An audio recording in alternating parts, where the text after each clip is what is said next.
Gainesville, Florida. Hello there. Welcome to my world. Thank you. Welcome to mine. Okay. I'm here. Okay. You didn't go anywhere, did you? No, I didn't go anywhere. Okay. I'm here. I thought you hung up on me. I felt rejected. No way. Your gremlin's gone. I'm here. What's up? I'm here. I have a problem, and it's not so much a problem that I'm angry, and so this is for principle rather than for the money. You get into some very dangerous water when you start that. I know. And I've been in that water many times. Go ahead, talk to me. However, I've got strong principles. Okay. My husband had an accident a week ago. Automobile-type accident? Automobile-type accident. All right. The other driver was ticketed for improper and faulty equipment. All right. Okay. So we're assuming, which is a mistake, yes, it is, his insurance company will, in fact, be responsible. You're absolutely right. That is a mistake. Right. However, we've got real good insurance, so it doesn't matter. Well, it doesn't matter. No, I mean, until the principal comes in. Well, it matters because, no, forget the principal. It matters because you have a deductible on your insurance. Absolutely. Well, and so nothing about principal. We're talking about dollars here. That's right. But the dollars are minimal. You know, we're talking $250. That's the deductible. $250. The deductible is $250. Right, $250. Yeah. And we're talking about a $1,000 claim. So $250 isn't going to break me. The fact that this other insurance company is going to get away with it just sticks in my craw. Well, what are they getting away with? Well, they're assuming no liability. That's a quote. Well, they don't have to. Assume no liability. They don't have to. Right. Well, that's the end of that story. They have no obligation to you. Right. Well, you say right. Well, why are you upset? Because why should my insurance company well, they didn't. have to pay for this? Wait a minute. But you're leaping ahead here. All right. What I said to you, I'll say it again. Okay. They have no obligation to pay you. Right. Until a court orders them to pay. Right. Now, just the fact that they denied your claim doesn't mean they're off the hook. True. Well, you keep saying true. But now I've got to get my insurance company. No, you do not. Okay. What do I have to do? You can sue that guy. Good. Without going to your insurance company. You can know what you should do. Right. Is notify your insurance company for information only at this time. Yeah, and we have. And then you say, I am going to go after this guy. If I fail to collect, then I will come after you, come to you for my collision coverage. Right. But the fact that the other company does not choose to pay, which happens regularly, doesn't take away from the validity of your claim. Okay. It just means you got to get a court to order them to pay. Okay. Now, you don't sue the insurance company. Right. You have no claim against that insurance company. I do against the guy. Against the person. Now, the fact that he got a ticket frequently is not admissible. Let's start with that. Okay. Cop wasn't there. Pardon? Why is that? Because the cop wasn't there. Right. That's what the insurance company. Well, they're exactly right. And I mean, it's wrong, in my opinion, for to make decisions on the police report from a cop who wasn't there. There's a whole bunch. First of all, a cop could be having a bad day. He may not like you. He may take the other guy may sound more believable. You may be the most credible person in the world, but you don't look like it. Right. You don't sound like it. Right. The other guy is. I mean, you've seen actors that can lie right through their teeth. Sure. But I'll tell you something. They sound like it's money from home. True. Also, all of these things are.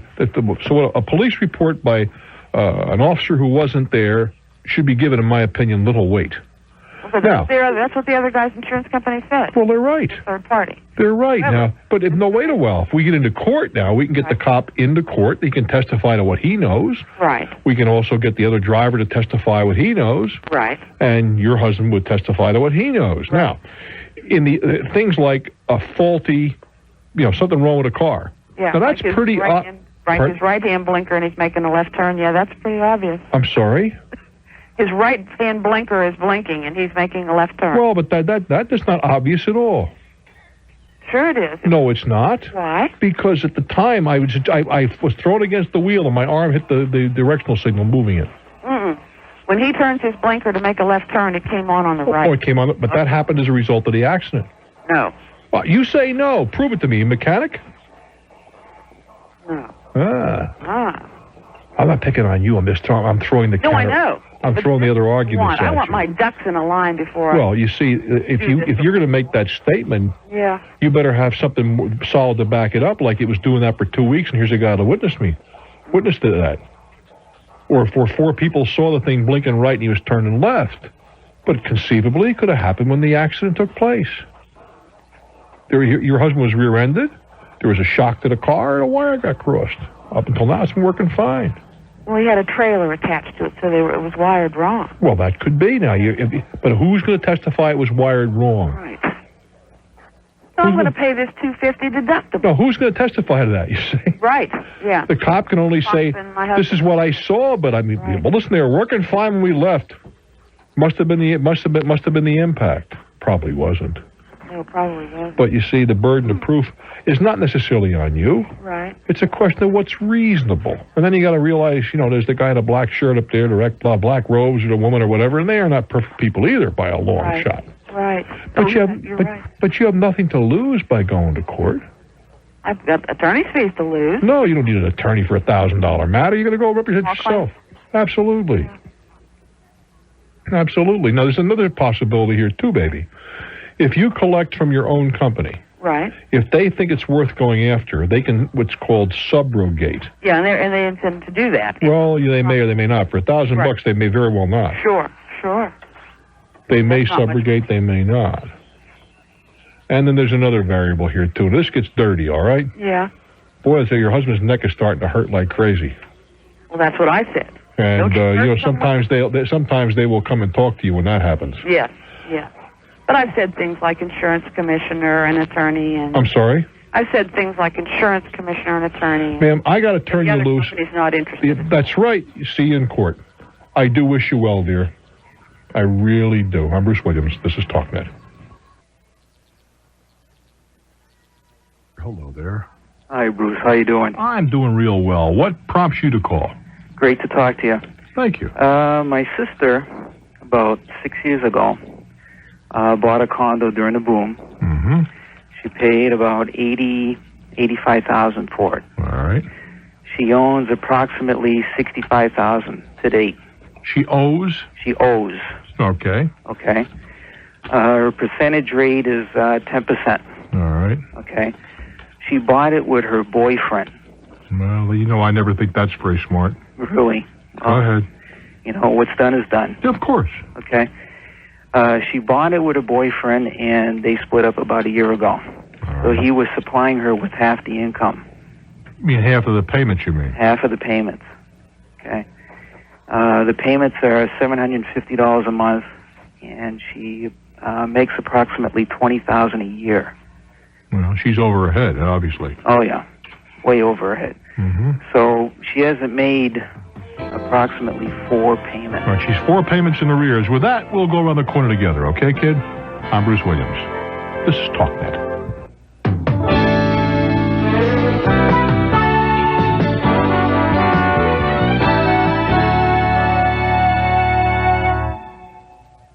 I am talking to a young fellow. He is in New Hampshire. His sister, in my opinion, somewhat ill-advisedly, bought a condominium at the top of the market. That I'm not picking on her for. Well, listen, a lot of us made those mistakes. But what she did was she bought it with her boyfriend. And that can be a real problem. Boyfriend took off. He's not in the picture right now. He's not in the picture. She makes relatively modest amounts of money, and she can't make the payments, and now she's in arrears. That's pretty much a good, decent summation, is it not? Yeah, you're right. All right. And where is the old boyfriend right now? Oh, he still lives in the city here. And he just doesn't want to take any responsibility, huh? No, he just up and left. Well, what does he say, though? I mean, has anybody explained the facts of life? That if this thing goes into default, that it's his credit reputation is going to write down a sewer too? Oh. No, has anybody explained that to him? Well, here's the situation, Bruce. His mother co-signed, so it's not him that co-signed. He has no credit to begin with. Was he on? Is he on the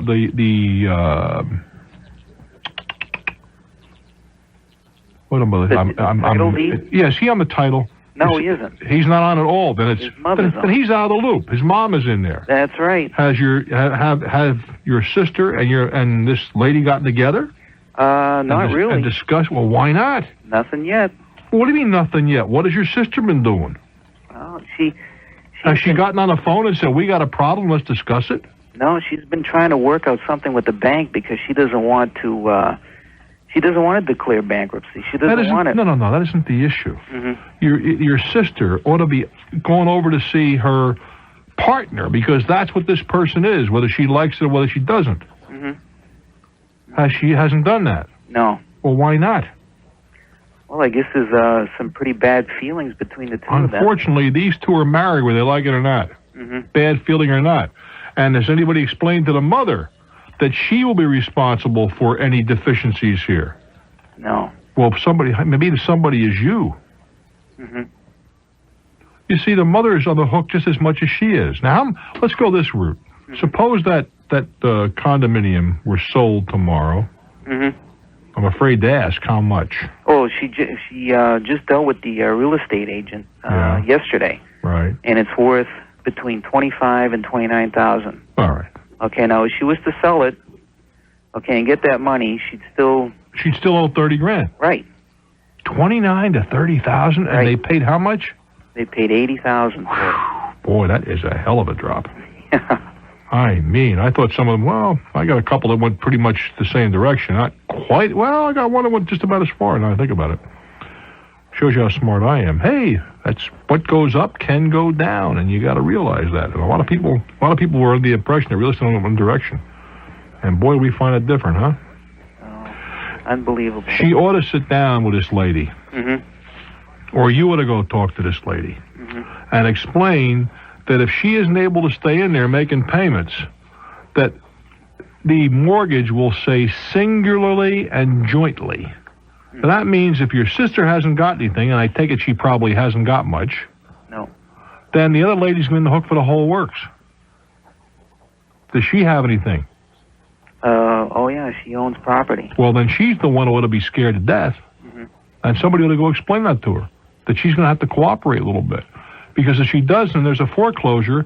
They're not coming after your sister who has empty pockets. They're going to go after the lady who has the full pockets, and that's her. Mm-hmm. Go explain it to her. Thanks, Bruce. I wish you well, kid. I'm Bruce Williams for Talknet. We're going now to politically incorrect Columbus, Indiana. Hello there. Hi, Bruce. How you doing? Hi. You taking any heat about the political incorrectness of Columbus these days? Not really. Only teasing. Everything's being rewritten. Pretty soon, we're going to have the world is going to be flat again. I think you're right. What's on your mind? Well, long-time listener, first-time caller. Glad you're here, guy. Enjoy your show. I got a question about the motel business. Mm-hmm. What I'm thinking about doing is changing careers, I guess you'd call it. Mm-hmm. And work for a Fortune 500 company for about 25 years. In what capacity? Different ones. Like I'm in the maintenance department right now. Mm-hmm. And we're in the heavy-duty truck business. All right. And so actually I don't have anything to do with them, but just work for the company. All right. I just want to get an idea what skills you had and what you're bringing to the marketplace. Okay. Now you're thinking about going to the motel business, huh? Right. What I had in mind was a mom-and-pop type operation. Yeah, that's a very difficult business. Uh-huh. And you're going into that's probably the most difficult of all, is the mom-and-pop type operation. Uh-huh. It's most travelers' last choice. Probably true. You travel at all? Yes, a lot. When was the last time you stayed in a mom-and-pop hotel? Some of the places I go to, that's what's... if that's all that's available, that's right. Another matter. But if you've got a choice between a regular, conventional motel and one of these little small joints with very little accoutrements, where do you stay? Usually it's chains. Exactly. Exactly. It's a very, very tough operation. Uh-huh. All right, let's talk. You got one in mind? I've got a couple of areas in mind in Colorado. Yeah, but how about specifically? Do you have units in mind? I mean, bills in mind? Not really. Okay, because there's very little we can talk about unless you have a specific location and specific numbers and all that sort of thing. Well, I've got a couple of locations if that would help.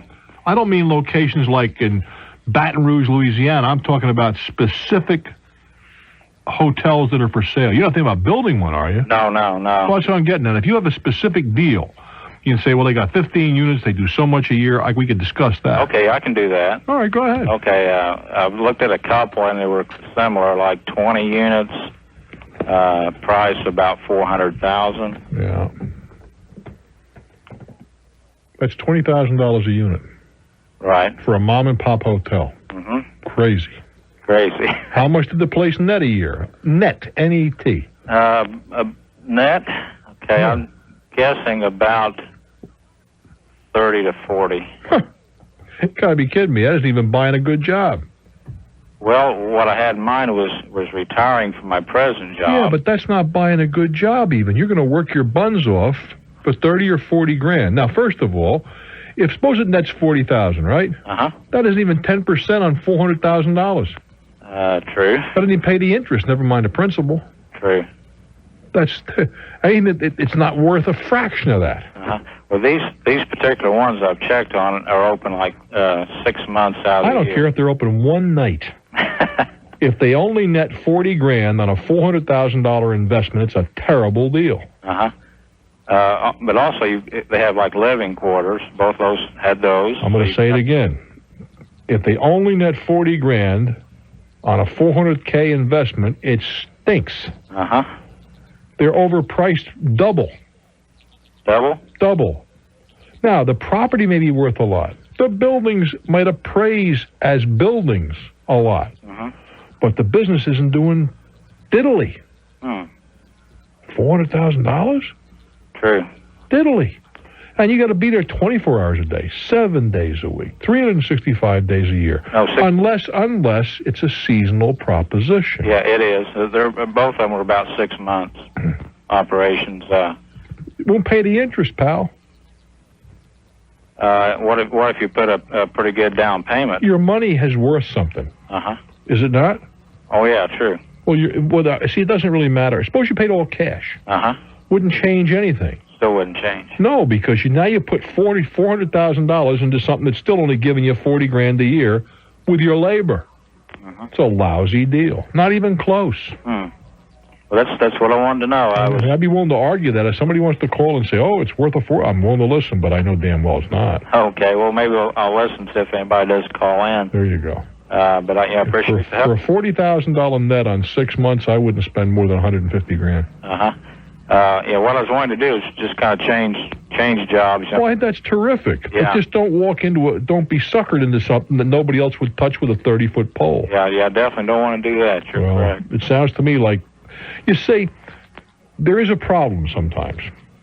The problem is, and I've been involved in this, where you own a piece of property that is entirely too valuable for its present use. Mm-hmm. In other words, you buy it. I bought a piece of property for, I think I paid $16,200 for it. Now it's worth several $100,000. Now, the use that I put it to really is not appropriate anymore in terms of the return on capital. I'd be better off just to convert the thing into cash. The only problem with that scenario is then you got to pay a ton of taxes. That's right. Well, there's no capital gain, and these dummies in Washington smartened up. They're talking about, it's capital gain is for the wealthy. Nonsense. It's for the small businessman, too. He can't afford to sell. True. And if they don't do something about this, there's going to be a serious problem in terms of converting and handing down businesses and whatever, which is a whole other problem. But capital gains are not for the wealthy necessarily. It's for the middle class, the rest of us. Right. I've been watching that real close, hoping they will do something about it. Well, you see, it's so attractive to say, oh, we're socking it to the wealthy. But that just isn't true anymore. That $125,000 one-time exemption isn't realistic anymore. No. Particularly in places like California, where a starter home is $300 grand. It's just not realistic, but it's not popular. You see, to say that. Oh yeah, I understand. I do wish you well, kid. Okay. Thanks, Bruce. All righty. Where are we going from here, my friend? And I don't want to take a break right now. Oakmose, Michigan. Hello there. Hi, Bruce. Hi. I'm Jackie. Hello, Jackie. I have a young son, 24 years old. I have a home that is worth $80,000. Mm-hmm. And he's thinking of buying it from me. All right, why? Pardon? Because Why? I'm in the process of my where I'm working. We are closing, and I'll be moving out of state. All He right. is living in it now. Okay. He is making the payments on it now. All right. I have nothing to do with it other than it's still in my name. Okay. And I don't know where to start. Well, let's start at the beginning, Jackie. Mm-hmm. You say it's worth $80. How much do you owe on it right now? 20. All right. You got a very big equity there, $60,000. You said your son is 24. Clearly, he's working. Is he married? Single? No, single. How much does he earn? About $35 a year. Does he have decent credit? Very much. Yes, very good. All right. Does he have any money? No. All right. What you can do, and I would suggest that you do, is let him go out and get a mortgage on his own. Now, there's nothing to prevent you from giving, and I use that word in huge quotation marks, giving him 20% or whatever it takes to get a down payment. Fair enough?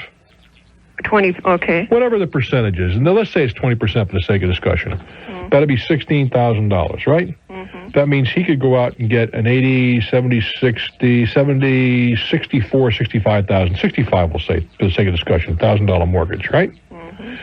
You're going to pay off 20, and you're going to walk away with $45,000 in cash. Mm-hmm. The day after the closing, your son's honorable, is he not? Oh, sure. All right. The day after the closing, you are then going to have your attorney file a second mortgage for the $16,000. Oh. Now, it's not just a question of your son being honorable, all right? Mm-hmm. But suppose he goes out and has a terrible automobile accident. Mm-hmm. You're in front of the person he injured that way. Mm-hmm. Otherwise, if he were to sell the house, they'd be in front of you for your $16,000. Very good. Suppose he gets married. Right. His wife would be in line if they want to get divorced. Right. But you're in front of the wife with that second mortgage there. For the $16,000. For the $16,000, that's right. So you're saying I'm giving him a $16,000. You're going to give him a gift of $16,000 because he hasn't got any money, and the bank is not going to loan it to him unless you give him that gift. Mm-hmm. But there's nothing to stop you after the fact of filing if your son's amenable to this. If he's a crook, then we got a real problem. Mm-hmm. The next, No, I. All right. The very next day, he then gives you a $16,000 second mortgage. Second mortgage. Yes, ma'am. Uh-huh. So then if anything happens, I still get paid for my $16,000. Well, you're ahead of the creditors. You're ahead of a wife that might get in the picture, somebody he gets in a hassle with. That's right. What do you think of land contracts? I think they stink. Really? Yes. Now, and furthermore, there may be in your mortgage there may be a due on sale clause. If you get caught, then you got to pay them off. And what's the interest rate on your mortgage? My interest rate is 7.5%. All right, that's a favorable interest rate. Mm-hmm. If you want to go into a land contract with your son, again, if he's honorable, he is the one that has more to lose than you. But the problem with that is you're deprived of your $45,000. Right. Which you may need when you move to the next place. Well, I would probably invest it, but well, you've given me. You're getting no return on it right now. No. If you go to the land contract, unless you charge him extra, you're not getting any return on it. I think you'd be better off to get a mortgage and do it the way I described. I think so. I wish you well, Jamie. I appreciate this. It's been a pleasure. I'm Bruce Williams. This is Talknet. Talknet. 1-800-743-8000. Savannah, Georgia, thanks very much for your patience. What's on your mind? Mr. Williams, Hey, guy. got a small problem, sir. Let us talk. About 2 to 3 months ago, had some neighbors leaving town, getting out of the military, selling their belongings, going back home. Yeah? I bought a small storage shed from them, 8 by 10. Paid them some cash, some check, have my receipts. Yeah? They told me it was paid for. Yesterday, a financier or the one that had financed the building for them came, found I had the building. It wasn't paid for, and he wants the building. Yeah. So what's my... Well, the problem is that if he has a lien on the building, Yes, sir? well, then he has a right to it. You have the right to. Yes, sir, because what happened was these people that you dealt with conveyed something improperly, or put another way, they didn't have the right to make such a conveyance, to sell it to you. Right. Because it either belonged to this other guy, And if it was a conditional bill of sale, that's probably what it was. You mean from them to him? No. When he that's right, from him to them. Right.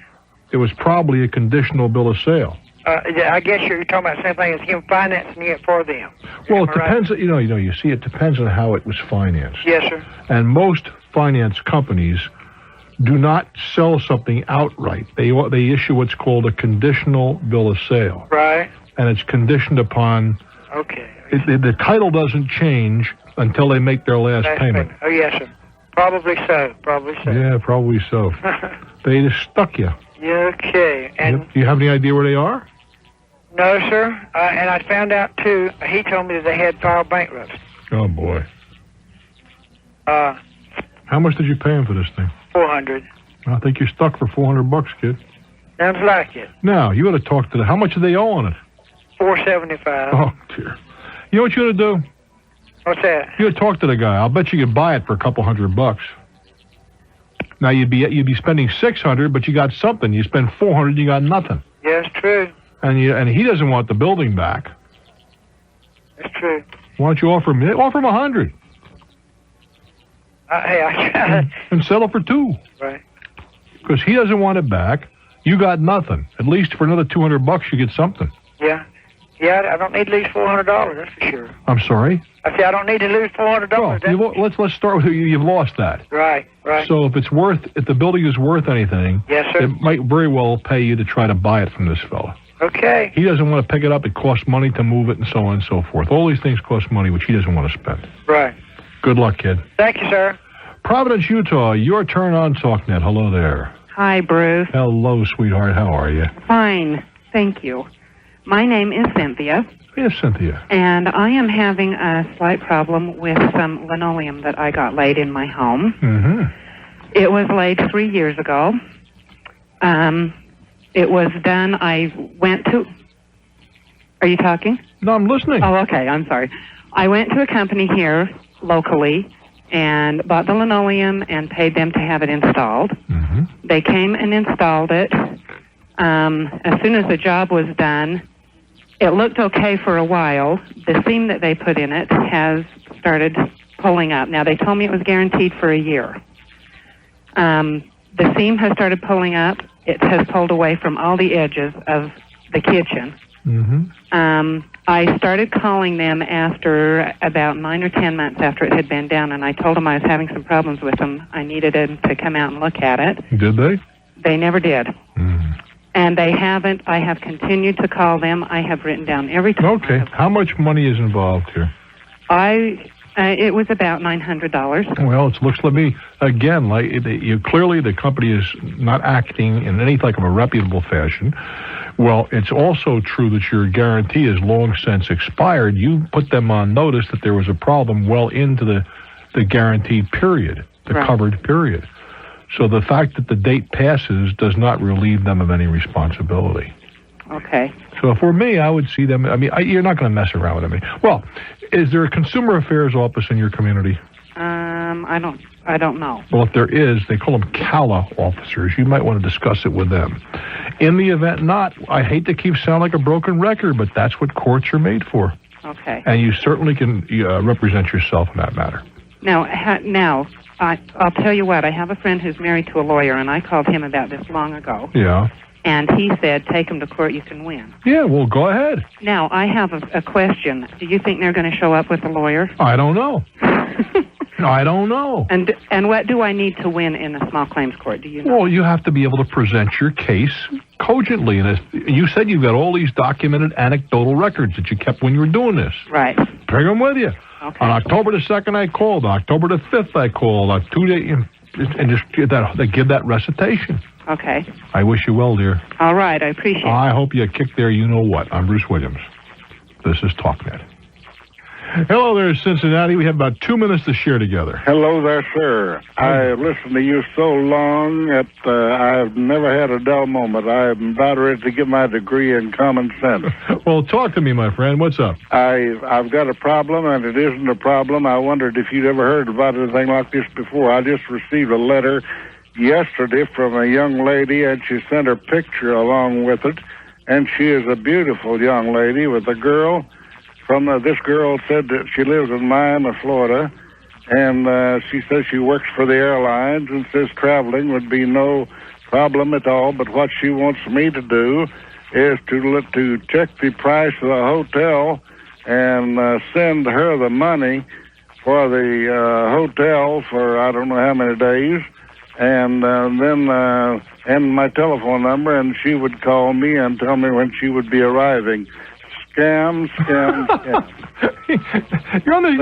The trouble of it is I can't take advantage of this because I'm getting near 80 years old, and about all I can do is whistle.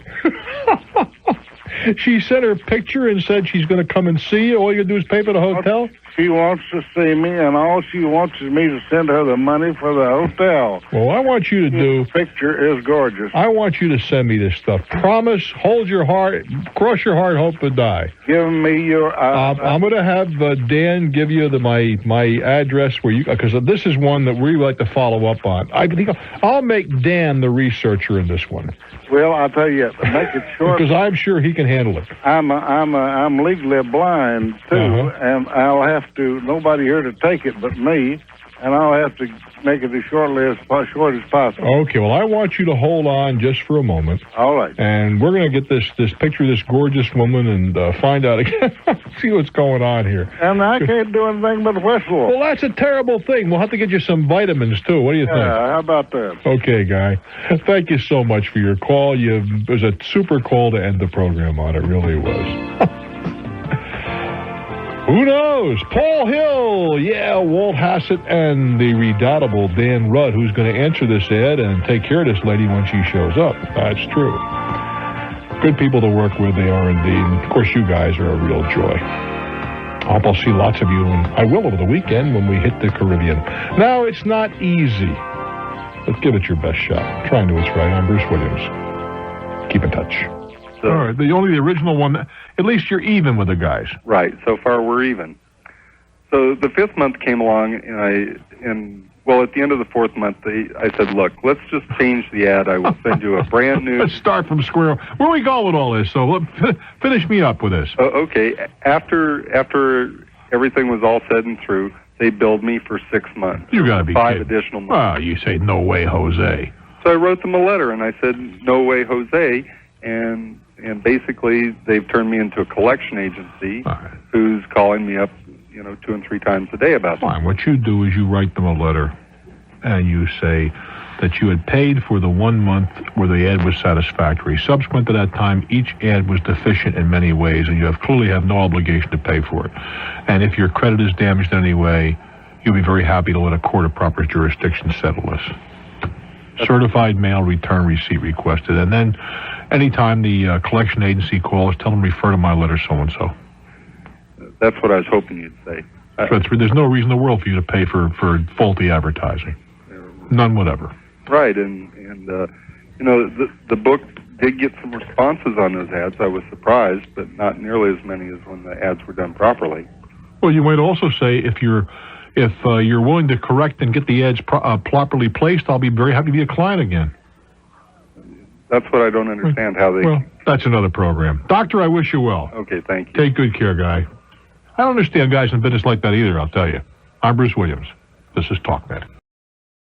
He has got a shirt on that looks like he should be a referee. The only problem is referees are kind of black and white stripes, and this is red and white stripes. It is about as conservative as, I was going to use an analogy which I shouldn't use on the air, but it came from a very, very high-toned New York clothing store, so I guess I must be out of step. This is strictly out of GQ, I'm sure. Here I am in a lousy white-on-white shirt. I'm just out of step with the world. Fort Wayne, Indiana. Hello there. Welcome to Talknet. Good afternoon, Bruce. Hi. Hello there. Hi. Got a small problem. I think I'm being excessively poked by an insurance company here, and I'd like to bounce this off of you. What's happening, kid? Well, situation is that my wife's employer was carrying group insurance on her and the entire family. Your wife's employer? Wife's employer was. It was one of her fringe benefits. Uh-huh. Okay. They decided that they were no longer going to carry spouse or family. They meaning? Her employer. All right. So you did you have an option of paying the difference and keeping the We have an option of paying about $260 a month. Yeah, and health insurance is not cheap. Yeah, okay. Rather than pay that, now I'm eligible to go on my employer's program in December. All right. So rather than fork out between now and then... never mind the numbers, just go ahead. Okay, but anyhow, I contracted for a short-term health insurance policy. Yeah, they have, their companies issue interim policies. I have an interim policy. Yeah, bridge policies they're called. Okay. Made arrangements through a friend of ours, found the broker. How much that cost you a month? About $260. That's all. From now until January. Go ahead. Anyhow, just got a call. Said, because you live in a different zip code than the gentleman brokering the policy, you need to send us another $60. Mm-hmm. And I'm just really puzzled by that. Because I don't know why that is, but I have to believe that they filed with the state of Indiana, and they're allowed to do that. I mean, insurance premiums in every state that I know of are determined by the insurance company, and then they are approved with a filing with the state. Mm-hmm. And if they're allowed to surcharge, I don't know why that would be. Yeah, it just really puzzled me because we're in the same... It's not like... Well, why don't you ask? I'm in Ohio and... Well, why don't you ask? Yeah, I mean, okay. Call up and say, why is there a surcharge? Because I'm in a different zipper. Yeah. I mean, I have no idea what... Because we're in the same county. Well, yeah, but the same county, you could have 10 zip codes, 100 zip, depending on the size of the area. I don't know the answer to that. But the answer would seem to me, I'd call a broker and say, can you explain this to me? Yeah, because I've already been issued a policy. I understand that. I just called a broker. I have no understanding. I don't know why that is. They may rate, their experience may show they have higher claims from one zip to another. Okie dokie. The broker's the place for the answer. Alrighty. I do wish Thanks, you well. sir. Okay, Guy. Jackson, Michigan, your turn. Hello there. Hi, Bruce. How you doing? I'm doing real well, thank you. Good. I've got a little problem. About a year and a half ago, I bought a condominium, and it needed some work inside, and I was going to redo it, and I hired I called up an interior design consultant. Interior design consultant. Boy. Wow, I'm impressed. Well, I was, but only for a short period of time. Now I've got the bill, and I'm unimpressed. Well, what did this person do for you, or what was she supposed to do for you that she did not do for you? Well, she was supposed to make recommendations for, a integrated or I don't know what you call it, an interior design that was cohesive and, looked good. And right down to the wallpaper, the rugs, the whole routine? You got it. Okay, and was she also expected to go out and acquire these things? No. That may have happened, but we never got to that point. Well, the reason I asked, you see, a lot of times you get the design done without charge if you buy the merchandise through them because they get a commission from the provider of the merchandise. Right. I think she mentioned that, but I said, hey, I wasn't going to make any promises or commitments, and that I wanted to see, what she came up with. So what was there a charge for that? Yeah, there was, and that's what I'm calling you about. Okay. This was about a year and a half ago. She made her recommendations, came out and measured and talked to me and interviewed me and spent somewhere around 4 hours on the deal, and sent me some preliminary stuff that was most of my friends and associates that I showed this to at the time said this was preposterous and that I had been taken, and that this was I was financing somebody's education in interior design. What you're saying was, you're telling me that their work was lousy. Right, exactly. That's it. But the problem with that, let's start with this, okay, is that we're in a very subjective area. Right.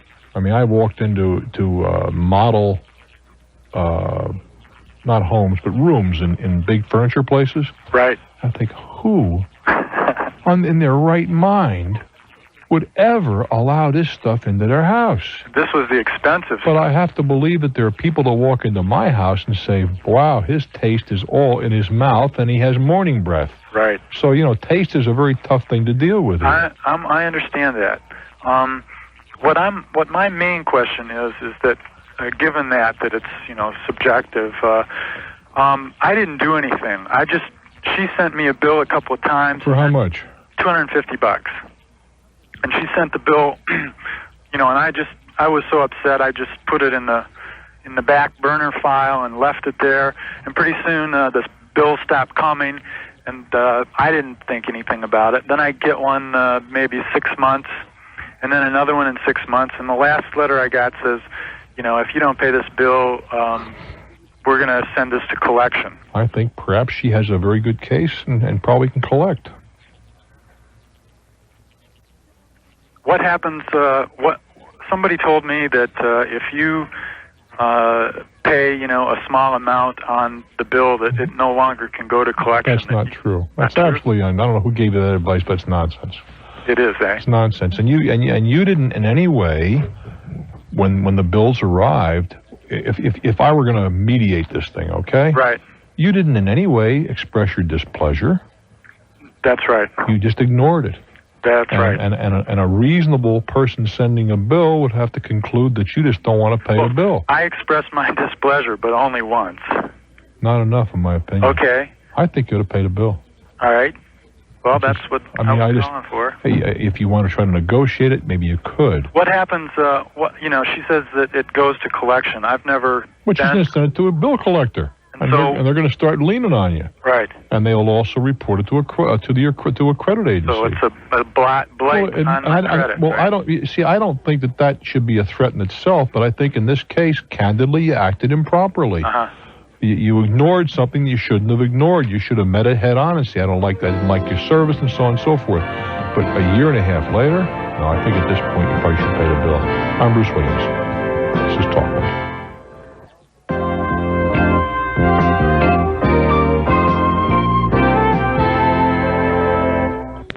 Nashville, Tennessee. Let's boogie. Hello there. Hey, Bruce. I got a question here. I'm a craftsman, and for the last year and a half, I've been doing business with a mail order catalog, a national, well-distributed major mail order catalog. You provide product for them? That's correct. And they peddle a product. Okay. Right. And the stuff's been selling like hotcakes. They've been paying all along. But now... What do you make? What do you make? Can I keep that under my hat right now? If you wish, sure. I'm just curious. If it's selling like hotcakes, I'm always interested. Go ahead. Yeah, okay. It might have I don't want them to get a wind of, if they should hear the conversation. Got you covered. Okay. All of a sudden, the invoices are starting to get moldy here. And, how moldy? Pardon? How moldy? Well, one of them is 6 months. That's moldy. That's moldy, right. And the other one is a couple of months at this point. Well, see, I can understand 30. I can live with 60 days. Right. But not 180. Yeah. So I've been invoicing them all along and trying to be the nice guy because they've been ordering and some of them overlapped. Okay. So the next order overlapped with the billing of the first one. How much money are we talking about? $22,000 at this point. It's a lot of money. It is a lot of money, right. And so last night I got on the telephone. Okay. I'm wondering why you didn't do that a lot earlier, but go ahead. Oh, okay. And, well, previous to this, about 2 weeks ago, I sent them an invoice return receipt, certified to make sure they know. Yeah. Let me interject just for a second. Okay. You haven't had any money from them for 6 months? No, I did have some, I guess the last check about 4 months ago. Well, all right, but that's a long time between paydays. Go ahead. Yeah, okay. So I talked to him, and the guy started, I first tried to talk to a person, the contact I always have, and she wasn't there, so I asked to talk to somebody in the bookkeeping department. And he tells me they got the cash flow problem. And well, apparently they got big-time cash flow problems. Yeah. Which means we're in trouble. That's what I'm thinking. So, in the meantime, I have another purchase order here from them that's due for shipment on September 1st. How much? And it's the total order is another $14,000-$15,000. You got to be crazy if you. Yeah, I will not ship. So I told him, I'm not. I didn't tell him I'm not going to ship because I want to keep him dangling there. All right. So I told him, I got to see some money because I got some salaries to pay. I have materials to buy. Look, you got overhead, and you're not a charity. Oh, yeah, right. You don't have to beat it to death. Oh yeah, right. Correct. So he says, if I don't ship, he's not going to pay me because he needs the money that he makes from me shipping in order to pay me. And I got kind of upset there because, this is, I told him it was kind of unethical and it's not a good way to do business. And he just sort of let that go off his back like, I mean, he just wants to, if you're chump enough to send him, he owes you 22 G's. Yeah. Over 100. I have no intention. 120 days. I mean, that's crazy. Yeah, right. And say, look, I'll send you this COD, and we'll worry about the... the question is now, he said, we'll try to get you some money by the middle of... Never mind the middle of. All I want to know about is, you don't ship another nickels with a merchandise. Oh, no, unless I it's will paid not. in advance. I've got my mind made up on that. The problem is now, how do I collect the other 22? You're going to probably have to sue them. Okay. And they have no assets. That's not going to get you very far. There's a little sidebar here. The catalog is associated with somehow associated with a major motion picture actor. Well, you say somehow. What does that mean? Well, he runs a non-profit organization, and it has the name of the same. May not be any connection. May not be any because he's got his picture in the catalog. Well, that doesn't mean my picture's in a lot of magazines. I don't have responsibility for them. Some sort of an endorsement in there. I endorse products. I have no responsibility for the product. Okay. All right. I was just thinking when I sue him, should I go all the way and haul him into court too, or try to? If you haul him in and he is an innocent party, he's liable to come right back and pin your ears back. You better know what you're talking all right. about. So I better watch it there. Now, all this is out of state. You'll need an attorney in the state where this is happening. Okay. I don't think that's going to be a problem with the money we're talking about. Would that be on a contingency or? I doubt it. It might be. The guy may go for a third or 40%. Yeah. Now, should I right now send him off a letter and say if I don't get money in 10 days, I'll sue him? Why bother? Just go right ahead and sue Unless him? you want to throw 29 cents away or 30 cents, whatever it is. Yeah. No, what I would do is, you have a lawyer where you are? No, we've never run into this problem before. That isn't my question. No, hold it. All I asked you was, do you have an attorney where you are now? It's a yes or it's a no? For my business, no. I mean, there are attorneys in town here, yes. Well, I suspect there are. Right, yeah, all I want to know is, do you have a company lawyer? No. The reason I asked is because then he could make the contact for you in the foreign state. Yeah. In the absence of that, you can write to the Bar Association in that county. Right. And explain that you're looking for a collection attorney. Yeah. And the approximate amounts, and they will send you a half a dozen names, those guys and gals you can interview on the telephone. Right. That's all. But you should have an attorney on your end, too.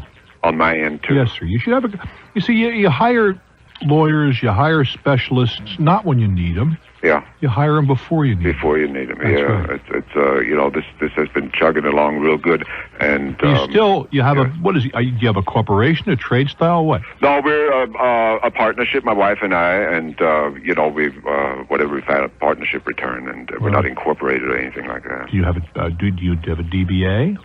Yes. And you filed that properly? No. You're looking for trouble. You call yourself something besides your own name? Yeah. And you didn't register that name? You mean with the city? We're paying taxes here? No. Did you register it with the county where you do business? Oh, yeah.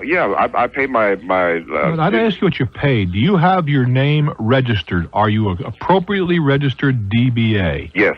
Okay, that's all I want to know. Yeah, definitely. Okay. Yeah. But I just think that you ought to have... I just believe in using professionals. You're a good craftsman, but you're not a lawyer. Okay. He shouldn't be making crafts, and you shouldn't be making legal decisions, that's all. Okay. But But that's the way you can find an attorney, and don't screw around. Tell me he's gotten those letters before. It's just wasting 10 days. Get yourself an attorney where he does business. Okay. And don't give him another nickel's worth of credit. I'm Bruce Williams. For talk. Very patient. That's always appreciated. What's happening? Oh, thank you very much, Bruce. I have an oil problem of all things down here, and I'll explain. Several years ago, I bought a triplex as an investment property, and here just recently, the next-door neighbor has noticed oil coming up in the backyard. Whose yard? In the backyard of the triplex. Your yard? Yes. Uh-huh. And, well, I don't live there. I rent the triplex. And he informs me, and he's an old gentleman in his 80s, that some 40 years ago, he thinks, the previous owner had buried oil tanks there to feed the triplex. Uh-huh. When I purchased the property, I saw the 3 oil tanks in use up on stilts behind the house, behind the property, and I had no idea this had ever occurred. Now I have got to remove those tanks, and with the EPA and the paperwork and all, it probably will be quite expensive and time-consuming. Not probably. It's going to be extraordinarily expensive. I don't think you have any idea. Well, I'm very much afraid of that, and I'm wondering if the former owners have any responsibility. I was not told of this. Well, the problem is that when you buy property, the EPA's position is you own it, your headache. Well, I recall about a year ago, a large article in the Wall Street Journal regarding a large company giving property to a church. And they were getting ready to develop it and found that quite a few chemicals had been buried there. Yeah. They went into a lot of problems with it, but ultimately the former owner paid the cleanup. That's because they have the deepest pockets. Well, I'm afraid my pocket might be a little deeper than the former owner because she's no longer with us. Well, that's a problem. And it would just be their heirs. That's a problem. I mean, the law, there's a very pejorative 5-letter word that I was about to use in this regard. And you read the journal, you might have read the article about, and this was less than a year ago. There was a company, and it really doesn't matter where. If memory serves me, it was somewhere in New Jersey, but that's without relevancy. The big company had acquired another large company like 40 years ago, something of that order. And one of the assets, and that's one of many assets, was a factory building that was closed. And they owned it for less than 3 months, never used it, just was, I'm sure you've been involved in things where you buy a company and they got a bunch of other stuff floating around, right? Yeah. They sold the factory. So their only relationship was for a 3-month ownership when they bought this big old company. But they were even bigger. 40-odd years later, it cost them $50-odd million. Oh, my goodness. Because that was a polluted site, and they were in the ownership chain for 90 days in the 40s. Now, if you can explain the logic in that law, I'm prepared to listen. Well, I'm afraid I'm going to have to bite a big bullet. Yeah, he'll have to go through this excavation of the property. The dirt will have to be put in barrels and shipped to some appropriate disposal site where the dirt is burned and all that sort of stuff. And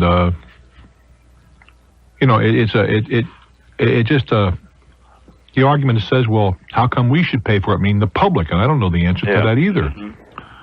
I was so fortunate here a few years ago, and I'm going to be very vague about this for the obvious reasons.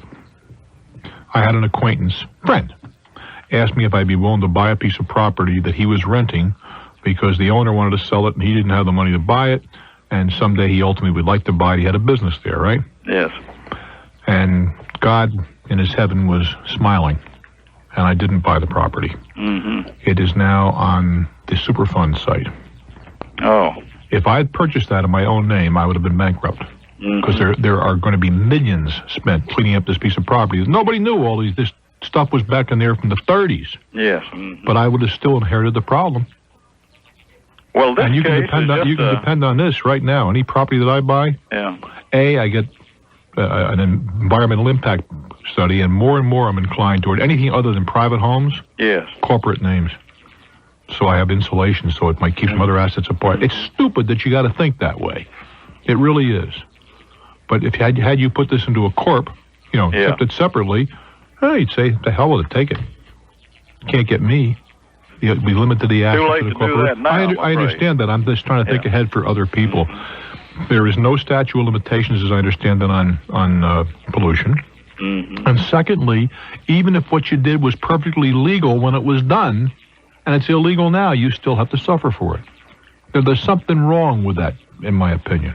There's something inherently wrong with the law in that regard. I think it's something we should address as a nation. But I think in this case, you're stuck with it. Okay, I appreciate your information. I wish you well, kid. Thank you. Why do you suppose when you see that when a gas station is sold, even though the tanks are perfectly good, they're all ripped out of the ground because nobody wants to have a chain attaching them to tanks that might deteriorate. You sell a house, it's got an oil tank in the ground, regular oil tank in the ground. 20 years later, that oil tank springs a leak. If you got deep pockets, they're liable to come back after you. Now, if you can explain the logic to me, I'd be delighted to listen. I'm Bruce Williams for Talknet. Talknet. 1-800-743-8000. We go to Orlando, Florida, home of Mickey Mouse, Minnie Mouse, and Tom Kennington. Hello there. Hi, Bruce. Hi. I have a question. My husband and I are going to thinking about moving to Saudi Arabia. We're almost positive we will be going. What are you going to do in Saudi Arabia? My father-in-law works there. He's been there for 14 years, and we kind of have a foot in the door, you know. And you got a job for your husband and for you, too? Well, not for me. I'm a stay-at-home mother, and I'm going to continue that. And we need to sell our house and our cars. Now, our cars are financed. My husband just bought a truck a couple months ago, and it's been financed for 3 years, but we're on a simple interest loan. We'll have it paid off in 2 years. All right. And I'm expecting a check any day, and it will pay off my car, which has about another year, and it's on the same plan, simple interest, 3 year. But go ahead. Oh, you're just going to pay them off, then you're going to sell them. Well, is that what we do? Well, it's the easy way to do it. It's cleaner, sure, because it doesn't. You don't have to do it that way, but it'd be a whole lot easier. Okay. See, we didn't know that. You know, we weren't. This way. Never sold a car. Well, here's the thing. Here's the thing. If you have the funds from whatever sources, you'll pay off the loans. They will send you then they'll send you because they're holding the title, meaning whoever's financing this is holding the original title. Right. They'll send you the title with a big old rubber stamp on it, lien satisfied. Now you can just sell the car to anybody you want to sell it to. It's just one step less complicated.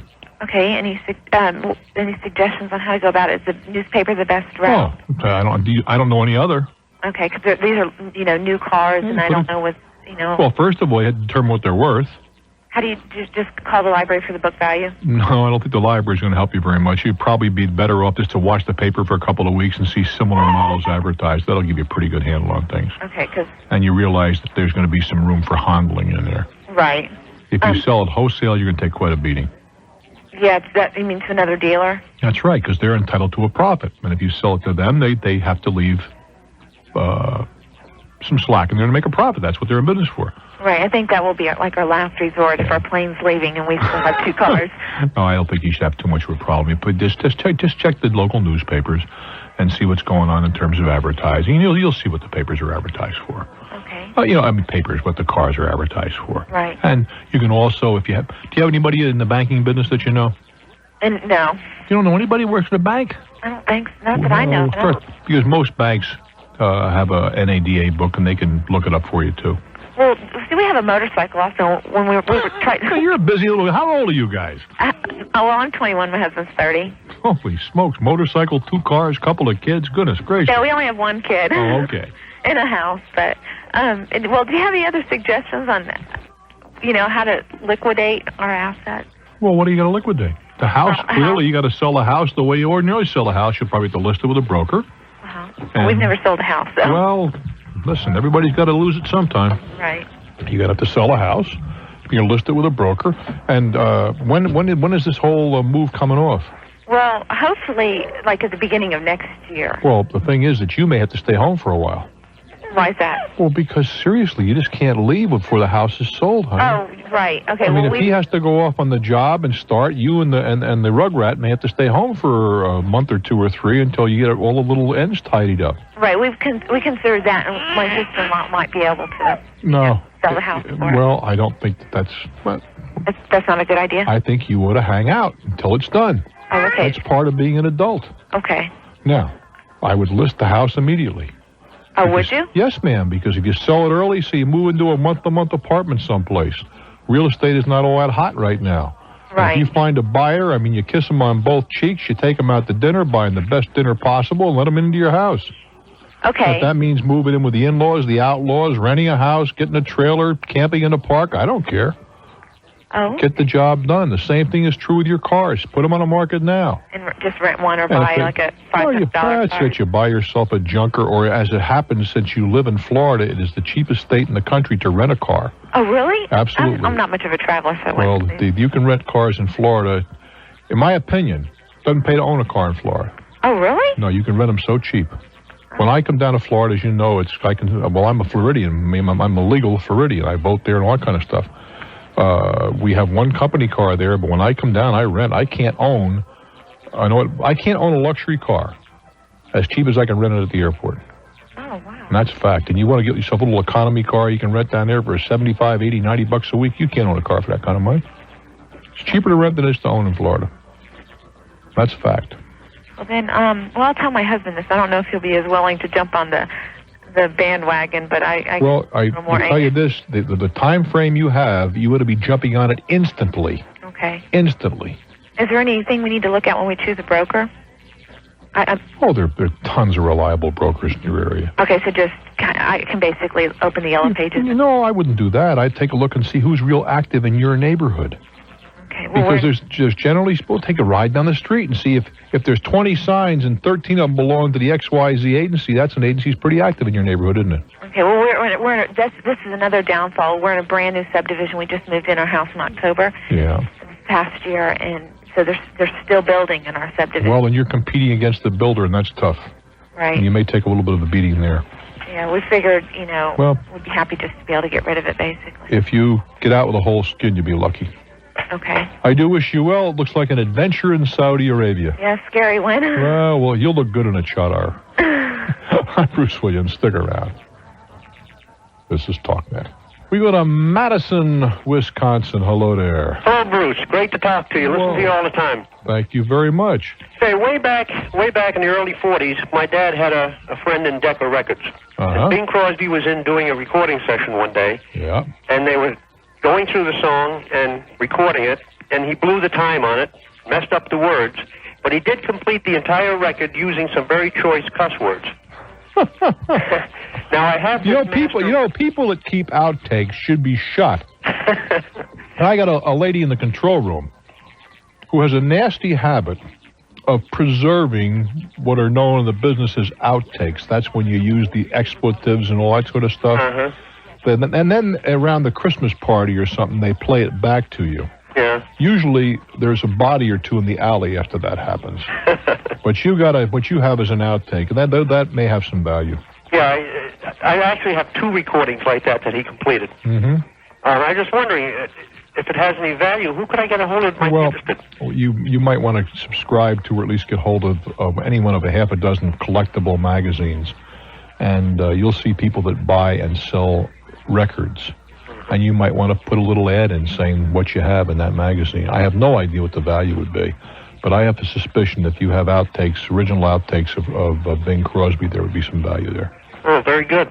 I wish you well, kid. Okay, thank you very much. But people that save those things should be hung up by their thumbs. That's what they should be done. Of course, I suppose you can make the point we shouldn't talk that way when the tape is running. Harrisburg, Pennsylvania. What's on your mind? We have about 2 minutes to share together. Bruce, you're a hard man to get a hold of. Never happened. What's up? I'm retired, and I like antique cars. Yeah, so do I. When you say antique, what vintage? 1940. Yeah, I like the 40s, the 30s, and 40s, too. I've been looking at a couple of them. You have a great show in Harrisburg every year. Yeah, that's right. It's a 1940 Lincoln Zephyr with 23,000 actual miles, and it's like new. 23,000 hard. This is a hard top. No, yeah, it's a four-door sedan. Yeah, okay. I just some idea of the value of it. I haven't the foggiest notion. There's two magazines. First of all, Hemming's Motor Guide. Yeah. It's published in New England, and Deals on Wheels, which is published in Sioux Falls, South Dakota, or Sioux City or Sioux Falls, South Dakota. Two very good references, and there are others. Yeah, I don't think you can go wrong with something like that. Well, no, yes, you can go wrong. Don't ever say that. Well, no, but I only got about a minute to share with you. Don't ever say you can't go wrong. For example, you think Model Ts, they came out prior to 1928, be worth a ton of money, right? I have one. Model Ts are a nickel a piece. The $3,000 or $4,000 will buy you a T model, right? On the other side of that, a 37 Mercedes convertible can go for $4.5 to $5 million. Depends upon the car. A 38 Buick. I used to have a 38 Buick straight 8. Some of those are bringing $80,000 today. 33 Plymouth with suicide doors, $75,000 to $100,000 if you get the right model, and some $35,000 to $40,000. So the age is not the fact that you got an older car doesn't of necessity make it worth something. It's a matter of rarity. Obviously, the rag tops are worth a lot more than the hard tops. Condition is certainly a factor, but before I went out and spent any money, I do one of two things. Or I do both things, as a matter of fact. I take a look at Hemmings, and as I said, Deals on Wheels. But Hemmings is a very, very, it's a compendium, and it comes out every month. Secondly, before I spent any real money, I would consult an appraiser of older cars and find out about what they're worth. And because oftentimes you buy an old car, you think it's authentic, but there's a lot of unauthentic stuff on there. It just got put on over the years. Good luck. I'm Bruce Williams. This is Talknet.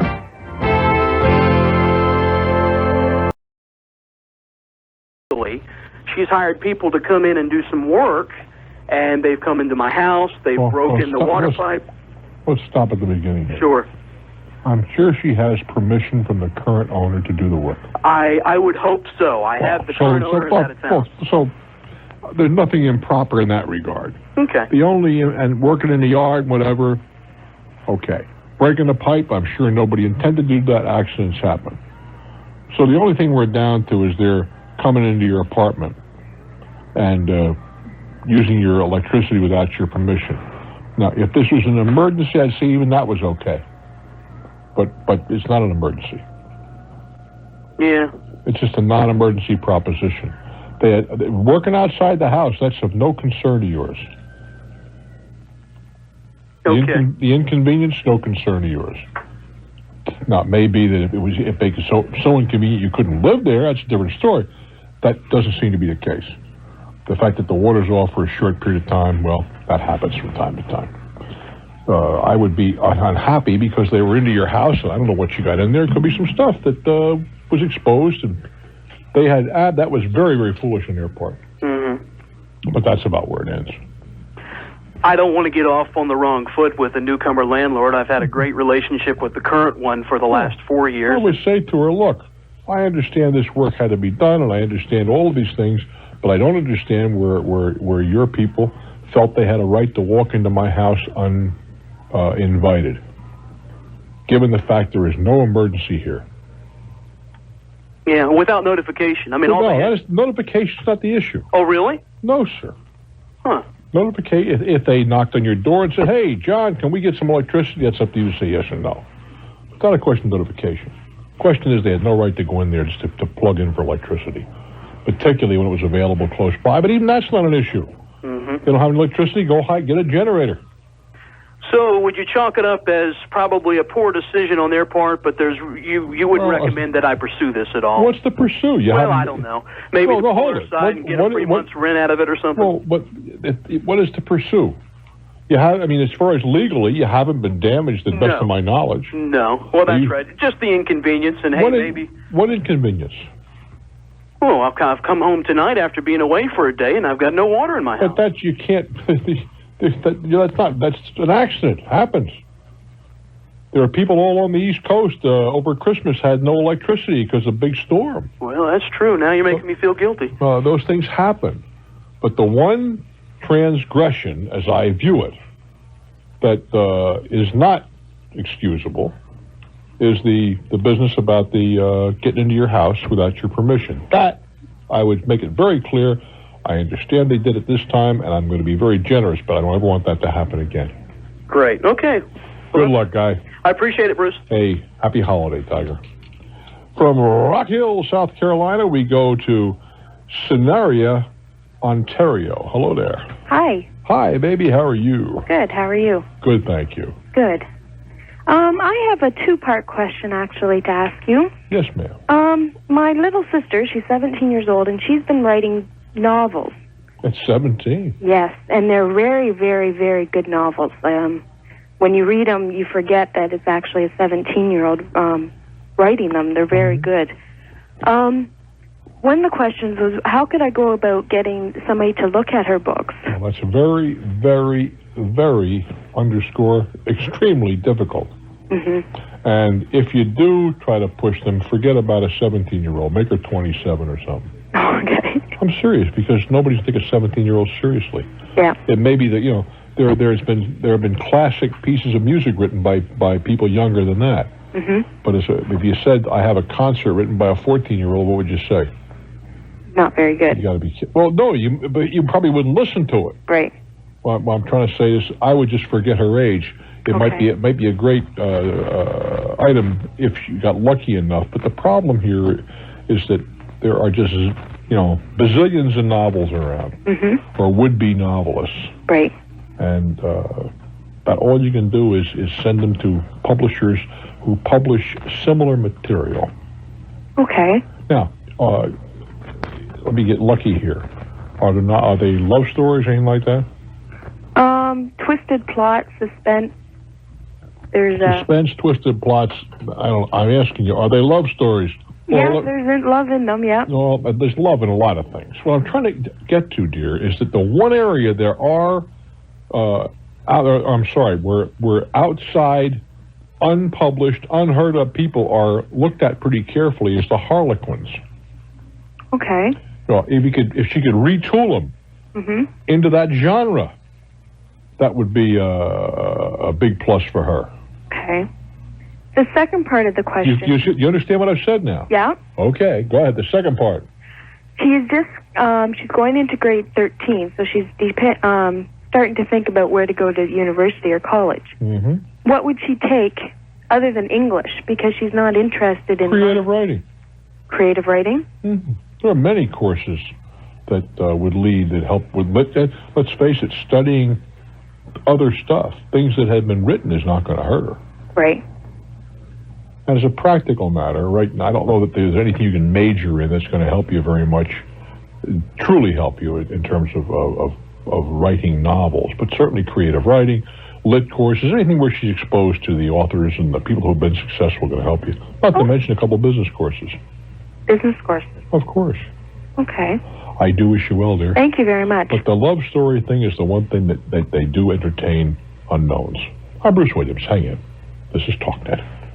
Iowa City, Iowa. Hello there.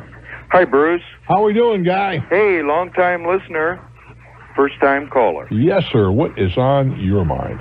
Well, Bruce, belated Merry Christmas. Thank you, and you and yours.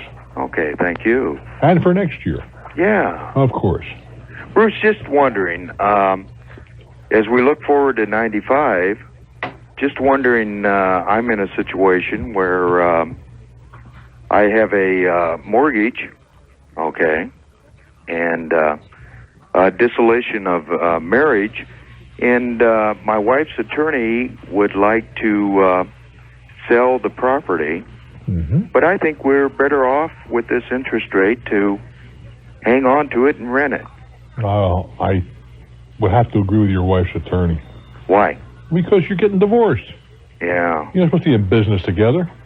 Well, I want her to have it, though. Well, then give it to her. But then the problem is you're still on the mortgage.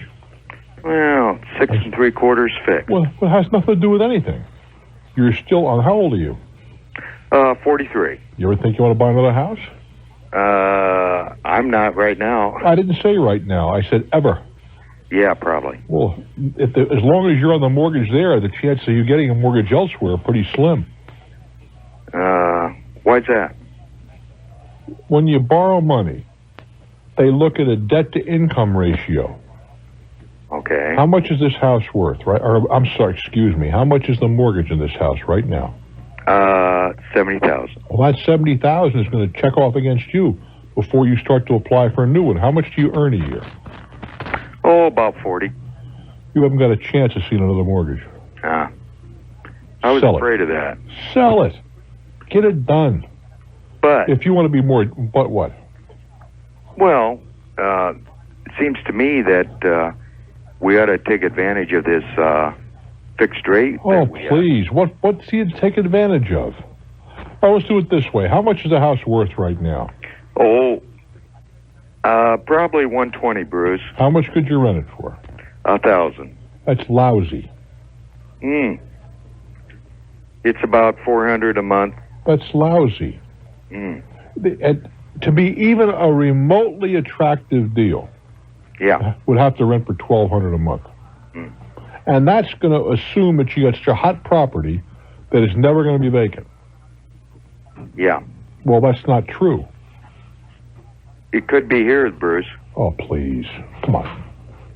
Okay. I mean, I'm not trying to pick on you, but come on. What happens if your tenant dies? Yeah, but... Well, but nothing. It may take a couple of months for the estate to settle matters. You may not get paid. What happens if there's a divorce? It gets nasty. Nobody wants to pay, but you can't rent it to somebody else. What happens if something in the house becomes uninhabitable through an uninsured hazard, which could happen? Sure. Yeah. You got to believe me when I tell you, $1,000 a month on $120,000, absolutely poor deal. Okay. I'd be far better off to sell the thing. You say you owe $70,000 on it. You get $120,000. You're going to split it evenly. Each walk away with $25,000 less expenses. Say $20,000 in cash. Now you want to help your former wife out? Give her your interest in it. Yeah. Or give her half your interest. Yeah. Take her out to dinner. I don't care. But whatever it is, this is not a real good deal for a couple of reasons. And don't be mesmerized by that 6.5% or whatever it was. Yeah, but it is fixed, Bruce, and it's I don't care if it's fixed. What does it amount to? Let's talk about this. Interest rates scare me. But you have no interest in this property anymore. You're getting divorced. Yeah. She has no interest. She's not going to live in it. Well, no, I'd like her to stay here. But she's not going to, from what you tell me. Well, that's not exactly... A minute ago, you were going to rent it for $1,000 a month. Now, right. To whom? To her? Well, she wants out, but yeah, you're right. You're right. I mean, you can't have it both ways. Yeah. You want to get divorced? Do I? Yeah. No. Didn't sound that way to me. Yeah. That's exactly right. That's the message you're sending. Well, and I don't know. You've been down this road too, but that's a whole other program. Well, but either you do or you don't. Let's put it this way: who initiated the divorce? She did. Why? I don't know. Sure you know. No, I don't. She didn't tell you? Well, I'd rather not get into that, Bruce. But then you do know, then. Yeah, it's probably for the best. That's not what I'm saying. But you do know. Yeah. Okay. Yeah. And what you're trying to do... I thought it'd be a better deal for her, though. Why? Well, because I thought she could even leave and still make a little cash flow from this. She can make a little cash from her own money. Yeah. Yeah. And she wants to leave, and you want to have some way she's still tied to you, is what you're telling me. Well, you two have something in common. Do you have children? Yeah. Well, though, you'll have always had that in common. Yeah. But it's coming through loud and clear. Yeah. But you really want to have some way that you're still connected, huh? Sure. Well, that's exactly right. But this is not the way. Yeah. It's not, financially, it just cannot be justified. Okay. Yeah. Get on with your life, kid. You got it. Okay, guy. Thanks, Bruce. All righty. Oftentimes, it is not the stated or problem. It is the real problem or motivation. I think that if you were listening to that one, that is illustrative of that. But the answer is get on with your life. I'm Bruce Williams. I am so glad you're here. This is Talknet. We go to FLA country, Tampa, Florida. Hello there. Hi, Bruce. Hello, baby. How are you? Well, I'm okay, but I have a problem. Are you there? Yes, ma'am. Okay. I'm getting ready to retire to this area. What do you mean? You mean you're a guest in Tampa right now? Yeah, at my house, my new home. Well, okay. Where are you from? Or where are you retiring from? Cincinnati, Ohio. Okay. I bought this house. I'm retiring April the 1st. Right. Now, I come down about 4 times a year, and they bill me for my utilities, which is about $12.70 a month, even when I come down, during the period that I visit here. Yeah. Okay, I spent a week Thanksgiving, and I got my utility bill. Usually the utility bill is about $12.70 a month. Utility for what? What kind of utility? Electricity? Water and water treatment. Well, you got to be a little more specific. There are many utilities, honey. No, this is just water. The electric is separate. Well, but you didn't tell me that. Okay. I couldn't. I don't have a Ouija board here. Okay. Okay. The electric is separate. The water bill. Okay, you got a water bill for $12 ordinarily. Now what? Right. Okay. For the November billing, they billed me for $397 worth of water. That's a lot of water. 99,600 gallons. Mm-hmm. And I've gone to the utilities, and they tell me there's nothing they can do. They came back and reread the meter. What would that mean in gallons, you said? Yes. 100,000 gallons? Almost. In 1 month? Yeah, in 4 days. Wait a minute. Not 4 days, in a month. Well, usually the water is shut off when I'm not here. Well, usually. Was it shut off this time? Yes. Where was it shut off? Outside. I padlocked it. Well, that isn't shutting it off. I mean, how do you shut it off outside? I turned the valve off. I put a chain through the... Well, wait a minute. Take a deep breath. Okay. What do you mean you shut it off outside? Where it comes into your home? Mm-hmm. Usually that's underground. How do you do that? No, mine isn't. It comes into the house. It's not. The water pipes that come in where the meter is at the sidewalk. But to keep the water from coming into the house, I shut the valve off outside the house. Interesting. I didn't even know most houses had a valve outside. Sure. Usually, no, that's not true, honey. Most do not. Well, I've got one. Okay. I mean, and it's like a round circle, and you just shut it off, and then I padlocked it. And I've never heard of anybody padlocking their water before. Well, they got construction in this area, and the construction people told me that to do some of the concrete work, they hook up to the water spout. Even at that, the court would be very little water. I know. It would appear that there's been an error. Well, for that much, that would be 3,000 gallons a day. Right, and I asked her. I said, if I left my water open and just let it run, how many gallons? That's over 100 gallons an hour. That's 1,000, she said, an hour. No, it's not true. Well, honey, figure it out. That's 1,000 an hour. Mm-hmm. Oh, I see. If everything was open all the way, you figured it out. Yeah, if my valve was completely open and I just let the water run, right. She said it would be 1,000 gallons an hour. I would doubt that. And I said, but that's 99 hours. Yeah. And hold on. Take a deep breath. Okay. Relax a little bit. It's not the end of the world. Yeah. Who is this person you talked to? A clerk of some kind?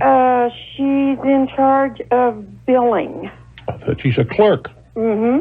Well, you want to get to an officer in the company. Would you say that I would call tomorrow, find out who the general manager is? No, I would call and ask who the vice president or president is. Okay. And I'd also call the Public Utility Commission if that's not the case. What city is this in? Tampa. In that case, I would call the mayor's office in Tampa. And you can tell them I said to call. Mm-hmm. That Sandy's the mayor, isn't she? Sandy is the mayor, that's correct. Mm-hmm. And I mean, that's absurd. I know. Unless there was a rupture someplace and they could prove it, there's obviously a mistake. Well, there's another thing too, Bruce. I had them to reread the meter on December the 7th. Yeah. I got the original bill from 11/28. Right.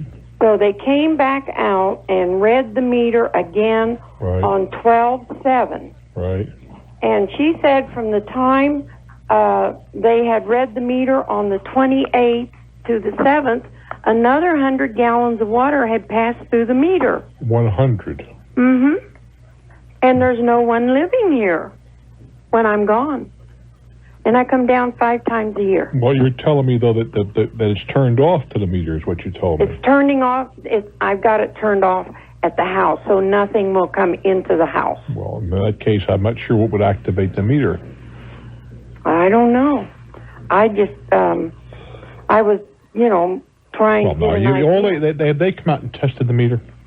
They said they did. How could they test it if the water was turned off and you weren't here? I don't know. Well, where's the meter? Inside your house? No, it's outside. Outside? Mm-hmm. Well, I don't know the answer to that either, but clearly it's a mistake. Why? I get that I'd get to the head of the water utility. I think you'll find an executive can straighten this out. I sure hope so. I hope so, too. I'm Bruce Williams, hang in. This is great when people say, well, she said. Who's she? Oh, she sweeps up. You got to be kidding. You got to get somebody in the decision-making process. This is Talknet. For some folks, the road to riches can take some pretty strange detours, like the guy who was convinced that whole wheat bubble gum would be the wave of the future, or the lady who was determined to pioneer 24-hour waffle delivery, or the couple who stake their future on a dog racing track for dachshunds. Listen, if you're looking for money-making ideas that really work, write down this phone number, 1-800-733-3300. Call now and subscribe to Income Opportunities magazine. Every issue is filled with 250 proven business ideas that are inexpensive to start up. Products, services, franchises, mail order. You could earn $35,000 with a plant watering service, $30,000 organizing class reunions, and discover the ideas and management secrets to make them work. So call now, 1-800-733-3300, and get 12 issues of Income Opportunities for just $9.97. 1-800-733-3300 for Income Opportunities. Unless you'd rather take a gamble on that line of UN Ambassador trading cards. Red, irritated, almost like a scaly skin, that type of rash. Then Darlene Kirchhoff of Springfield, Missouri, discovered Baby Gold Bond medicated powder. I haven't even had a diaper rash since I've been using it on him. Baby Gold Bond. Baby Gold Bond relieves baby's red, irritated skin and helps prevent diaper rash with medication ordinary baby powders don't have. Baby Gold Bond has made my baby a happier and drier baby. Baby Gold Bond medicated powder at drugstores and supermarkets everywhere. Use only as directed. Here's important information for Dramamine users. Dramamine may cause marked drowsiness, but there's a better choice. Doctor recommended Marazine tablets. Marazine takes the sickness out of travel without all of the marked drowsiness. That's because Marazine is different. It contains a medically proven ingredient Dramamine does not have. So join the thousands of former Dramamine users who have discovered that Marazine works effectively. Marazine takes the sickness out of travel without all of the marked drowsiness. Use only as directed. Hi, John Treehorn for Bob Rice Country. I hope that everyone out there had a very Merry Christmas, and now that Christmas is over, this week is one of the busiest car buying weeks of the entire year. So if you're one of those people that's looking for a new vehicle, you're never going to find a better time. I'd like to show you why Bob Rice Country sells more new vehicles than any other dealer in the entire state of Idaho. We have over $10 million in inventory. We need to reduce it by year end. We have some 94s left that will do whatever it takes, or if you prefer a 95 model, we're wheeling and dealing on them as well. Every new Ford, car, or truck, every Chrysler, Plymouth, and our giant inventory is cut to the bone. And just for coming in and looking, if you want one, we'll give you a cellular phone. You must qualify with Cellular One. It needs to be a first-time hookup. You must live in the Treasure Valley or Mountain Home, and of course, you're responsible to pay for the monthly airtime.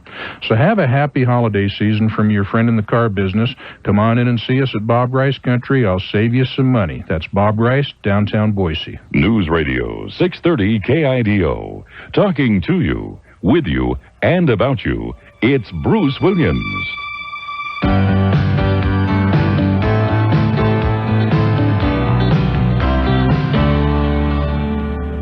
Columbia, South Carolina. Hello there. Hey, Bruce, how you doing? I'm doing real well. I'm doing good. Long-time listener, first-time caller. Glad you're here, kid. What's on your mind? Well, my car. Your car? My car is what's on my mind. What's the problem? All right, well, what has happened is that I took it to the dealership and they told me I need to have some repairs done to it. The transmission had went out on it. And how old a car? Oh, it's a 90. It's pretty young for a tranny going. Well, it has about 146, 147,000 miles. This is not exactly a low mileage, just drove the church car, huh? Oh, no. See, I'm a salesman. Okay. And I do a lot of traveling. All right. Okay.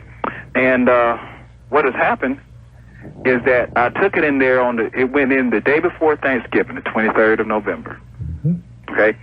And they had this big special going on where you get 20% off of parts and 50% off of labor. And it's for all, owners of the same type of car that I have. All right. Okay.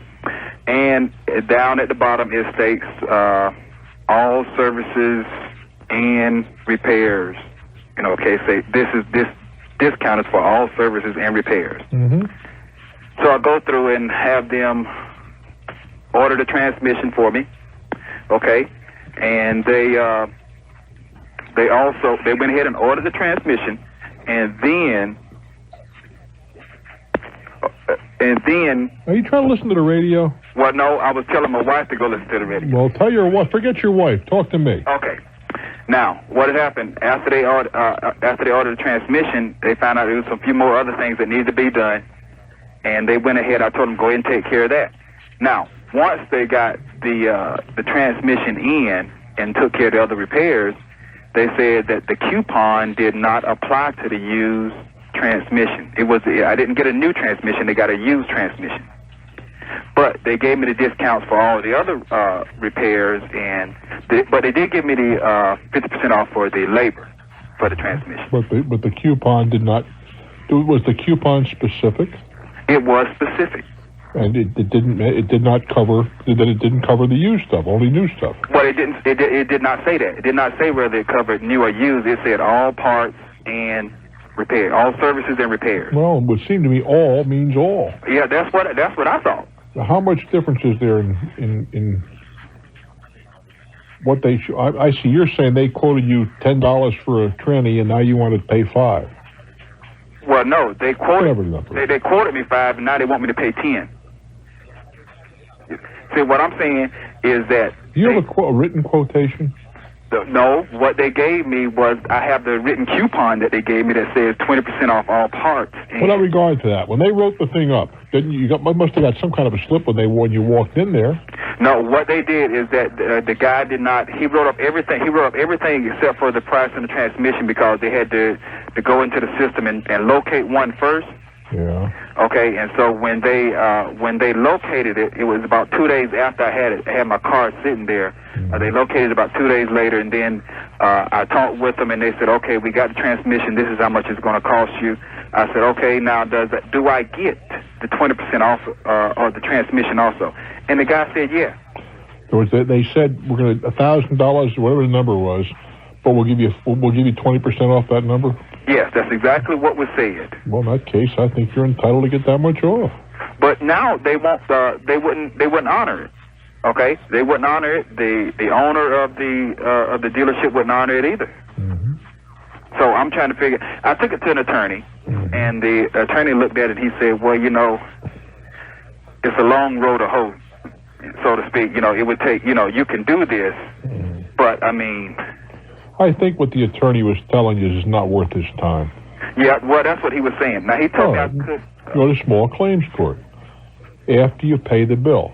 You got to pay the bill to get your car out of hock, right? Right. I'd pay it, and then I'd take them to small claims court for the difference. Okay, now, what about all of the other... Because, see, right now, because I'm having to use relatives' cars to go back and forth to work because I'm in sales... Well, wait a while. Is this because you refuse to pay it and can't get your car, or is it because it's being repaired? No, it's because they want me to pay the... Pay it.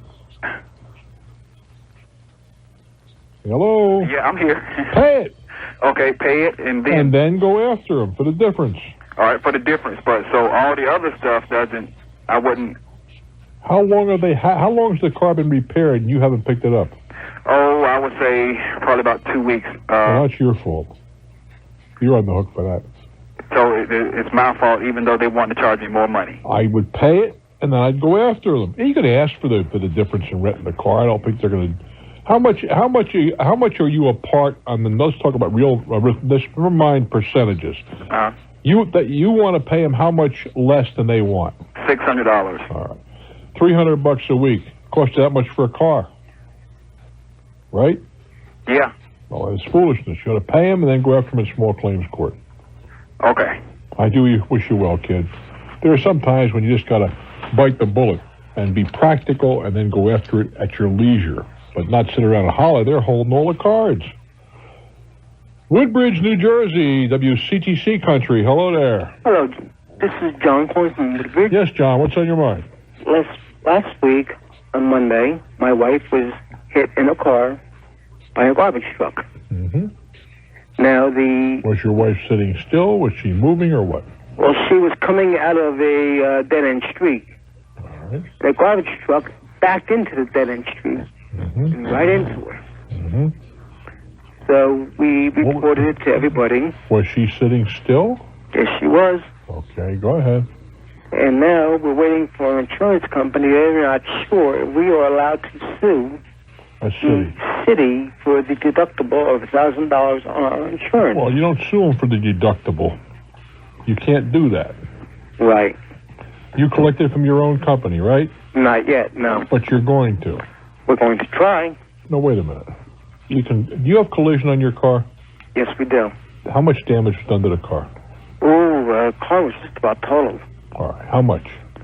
$5,500. All right. Well, if you collect from your own company, you cannot sue the garbage truck. Okay, who is responsible for the $1,000 deductible? Well, you are. I am, out of my own However, well, that's what deductible's all about. Okay. Now, hear me out. Sure, no problem. No, there isn't. Hear me out. Okay, sorry. If you collect from your own company, Right. you give up the right to sue the other guy. You give that right to your insurance company.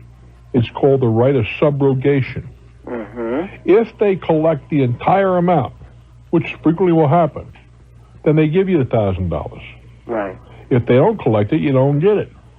Right. But you can't have it. You can't cut it both ways. Now, you don't have to collect from your own company. You can go sue the garbage truck company. Right. And then whatever you get to keep. Right. You see, the problem is this is the township. We were told we could not sue the municipal government. Who told you that? Our insurance company. I'm not sure that's true in terms of their. It's. Well, I'm trying to put this properly. I know, at least in New Jersey, some years ago, right, that you could sue a community because I was mayor of my community. Right. And I got sued personally. Personally. Because a police officer said the wrong thing. I don't mean he just said the wrong thing in terms of liability. Right. Now, as a practical proposition, whether or not you can sue the municipality, I don't know.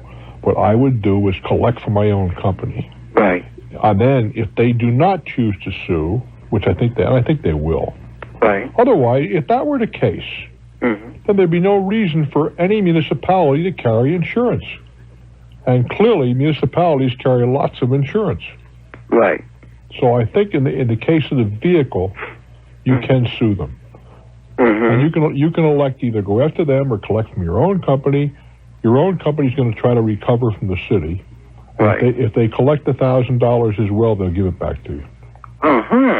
That's the way it works. And I have had insurance companies send me a check for the deductible they've collected on my behalf. It's happened to me. Right. Not often, but it did happen. I wish you well, kid. I'm Bruce Williams saying, this is Talknet. Webster City, Iowa. Hello there. Hello, Bruce. Hi, how you doing, guy? Pretty good. First of all, I want to say happy holidays. Well, thank you to you and yours. What's on your mind? Well, I'm a 19-year-old. I'm a college student athlete, I guess should be thrown in there because that's what I want to talk about. I want to talk to you about gender equity. Who? Gender equity. Okay, what's your sport? Track and field and cross country. Okay, go ahead. I run about 70 miles a week, and I definitely think I... 70 miles a week? Yeah, 70. Wow. Go ahead.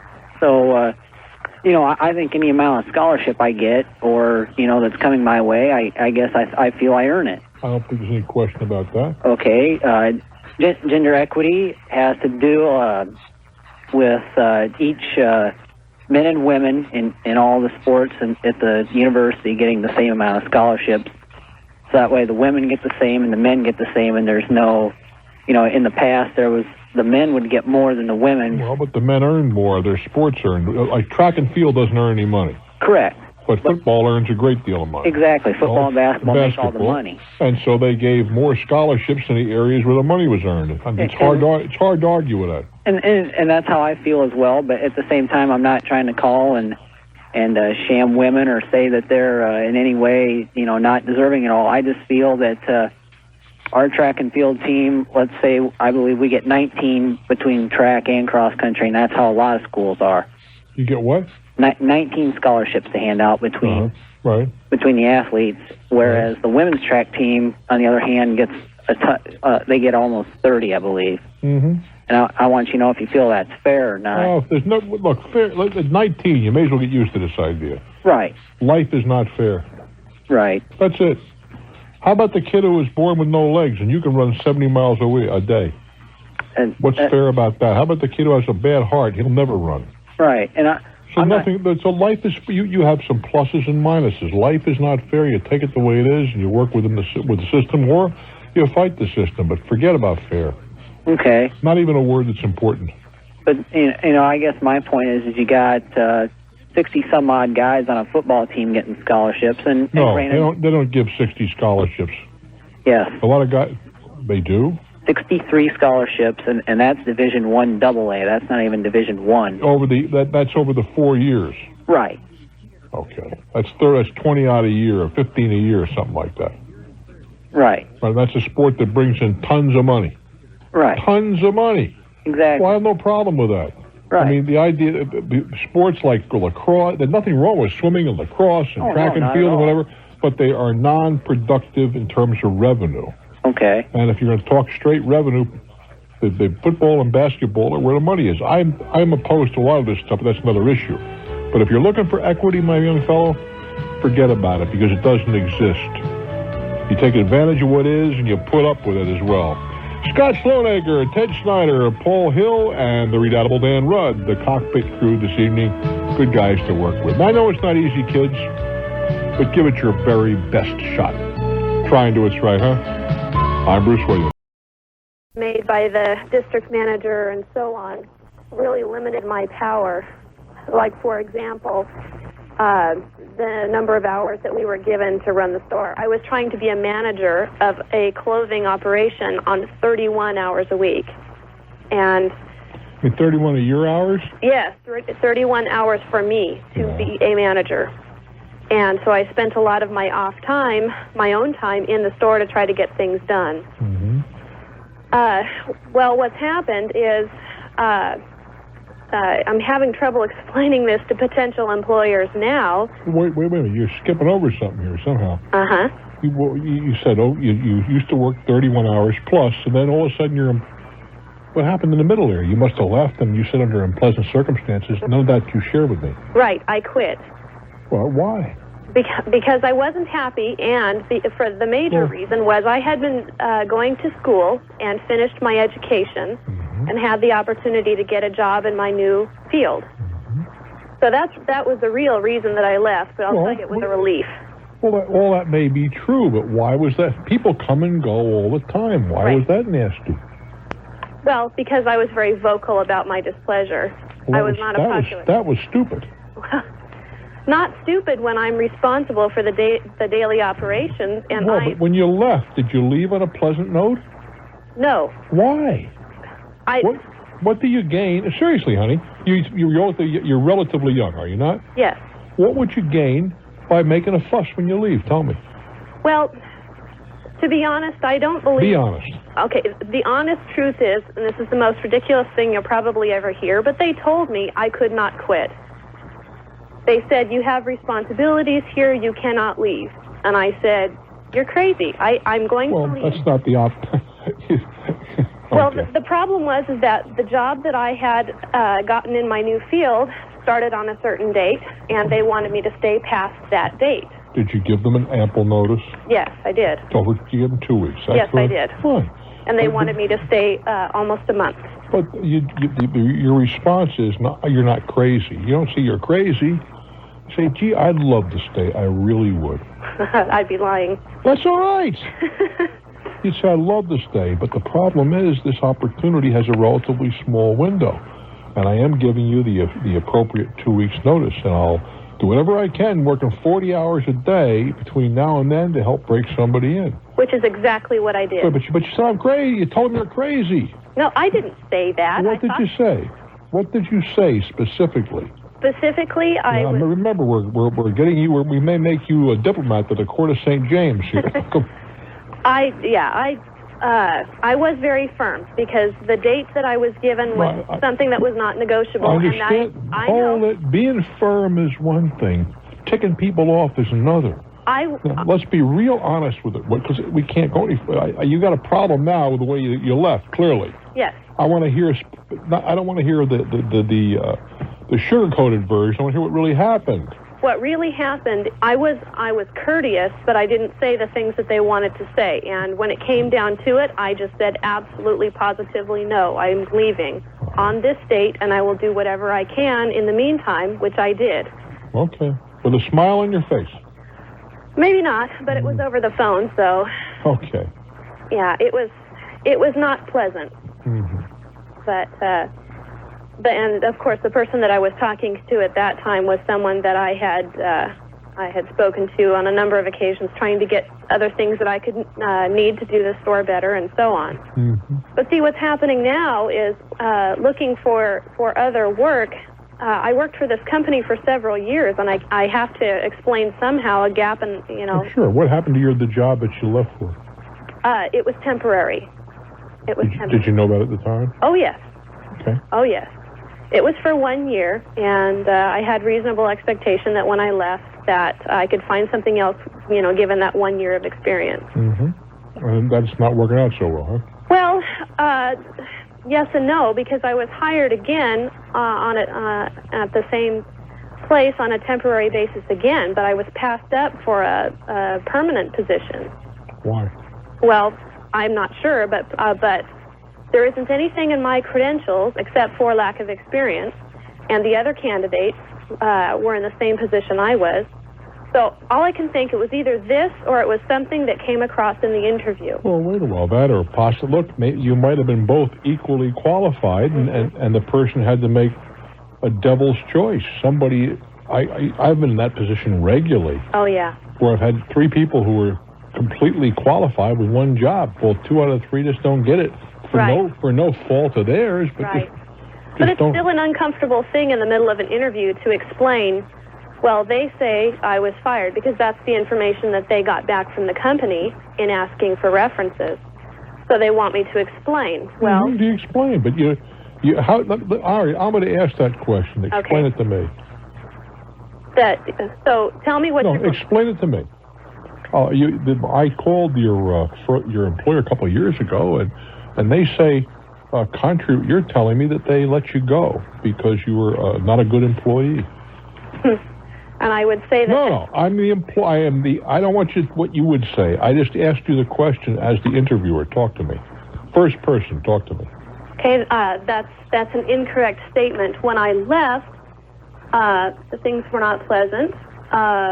Explain to me why. What do you mean they weren't pleasant? Well, I had tried to do the best job that I could managing the store.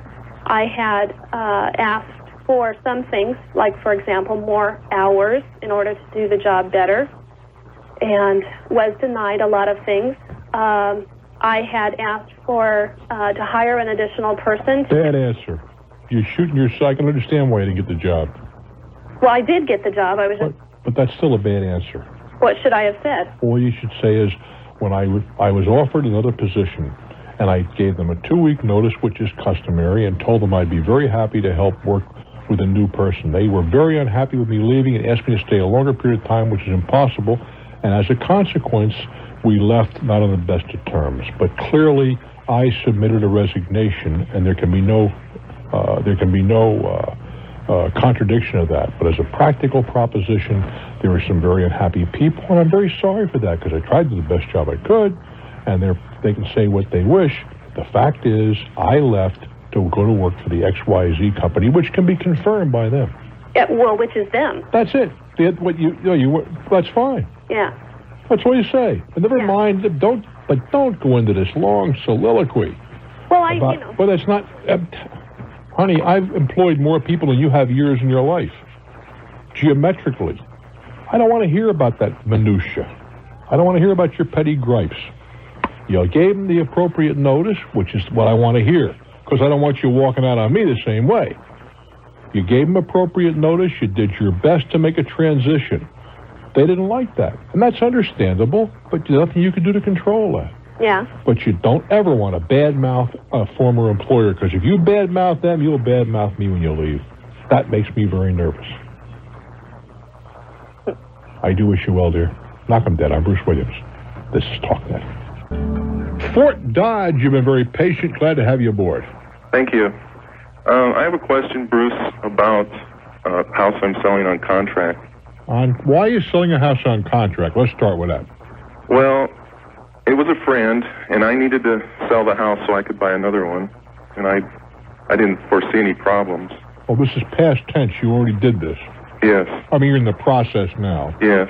How long ago did you enter into this contract? In 90. Okay. And First part of 90. Mm-hmm. It was supposed to be paid off in 93. 3 years? That quick? Well, it was only for $4,000 or $5,000. That's all the house was? Yeah. A whole house for $4,000 or $5,000? Yeah. In Iowa, it's pretty good about that. You're kidding me. Yeah. Okay, go ahead. It was an older house, too. Anyway, he still owes about $600. And plus there's some penalty interest so on the agreement on the contract that it would go from 10% to 15% when he became delinquent. And I don't know how to finish that out, but another problem that... Well, hold on. I'm not quite sure what you just said. Okay. How much was he delinquent? Well, he's a year and a half behind. Was this He hasn't really been paying regularly. Well, he's a year and a half behind. I could figure that one out myself. Yeah. Well, first of all, he hasn't. Why don't you just foreclose on the contract and get it over with? Take the house back. Well, I don't really want to do that. He's a friend. He's no friend if he hasn't paid you in a year and a half. Well, he's been paying, but it's not been the total amount. Is he a year and a half behind or not? Yes. Then he's no friend. On a $4,000 or $5,000 deal. Come on. Well, another problem is he's always doing this. I mean, he has poor credit.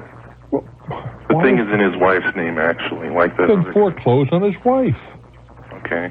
The payments haven't been made often. He's a year and a half, 18 months behind. Is that correct?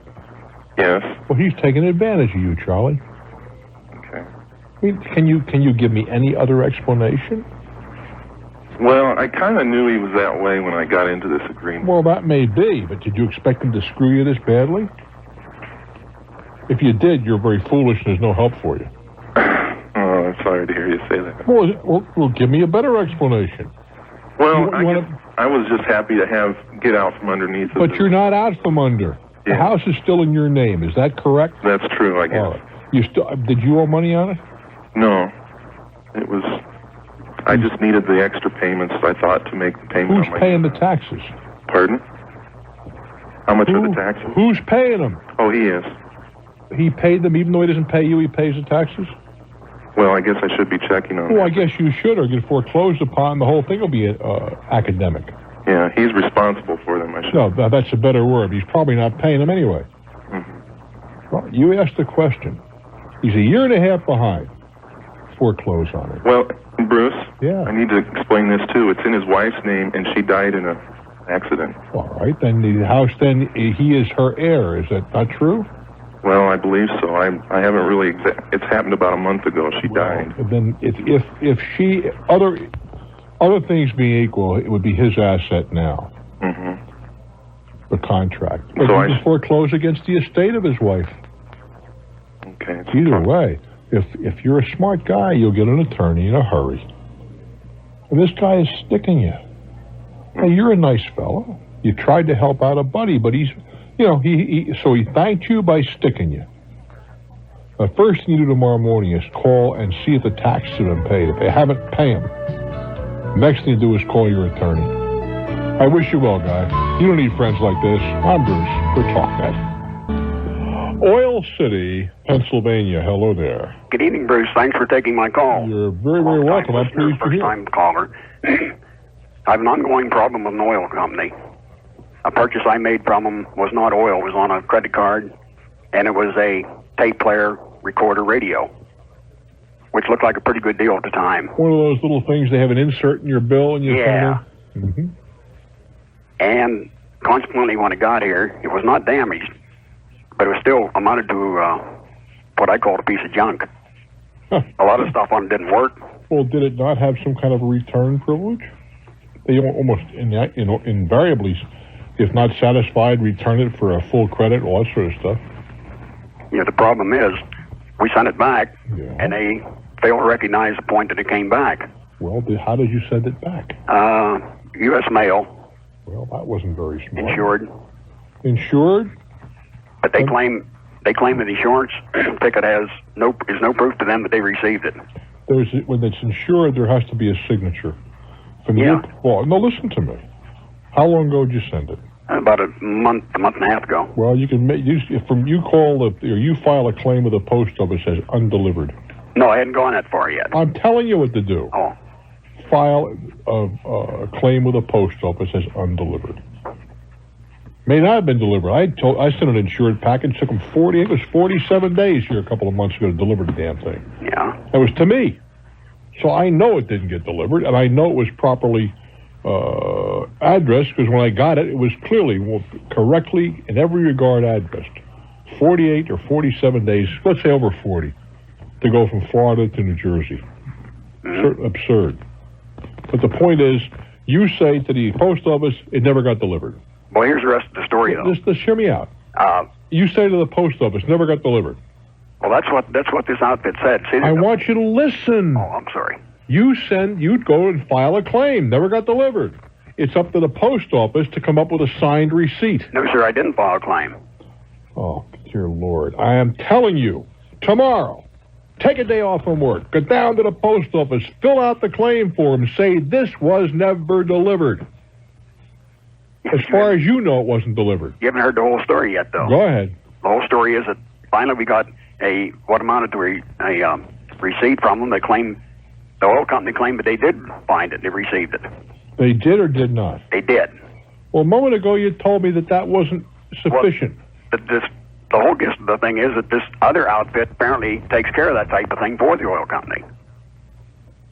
Because it's under a different name, but it's in unison with the oil company. Well, we don't know that. Does that make sense? No, we don't know that at all.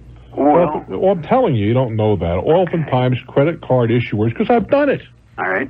They sell you the ability to put a flyer in their bills, and you give them a percentage, and you bill it through them. You don't think the oil company's selling this stuff themselves, do you? No. No, they allow somebody to do it in conjunction with. But on the one hand, you told me that they didn't acknowledge receiving it. Now you tell me they did. Now, which is it? Well, the oil company acknowledged they got it. That's all that's necessary. But the other company is still billing me. The next day I got another bill from them and said they didn't get it. That's where the confusion comes in. I don't find any confusion there. I would write them one simple letter saying the merchandise was sent to you insured mail, and you do have a receipt for the insurance, do you not? Copy enclosed. In the event that it was not received, please notify me and I will file a claim. In the absence of a reply from you, in 10 days, I will assume that the merchandise was received, returned properly, and this matter is closed. That's what I'll do. That's all you got to do. I thank you very much. And send a copy to the oil company. Now, if they come back and say, we didn't get it, then you file a claim with the post office department. Oh. They, in turn, will come back and say, yes, here's a receipt by James Smith of the XYZ company on such a date. But that's the sequence of events. Okay. That makes sense. Okay, kid. I don't mean to be short with you, but I mean, this is pretty routine stuff. Yeah. And the fact that people do a lot of fancy footwork and send you bills doesn't mean a hell of a great deal. But rub salt in the wound, they also tacked on an already finance charge. Well, that's terrific. You're going to ignore that just like the rest of the charges. What difference does it make? Yeah. Take care, guys. Charleston, South Carolina, your turn. Hi, Bruce. Hello there. Long-time listener, first-time caller. Well, I'm glad you're here, Ken. Read your book last year, and so this year decided to start my own business.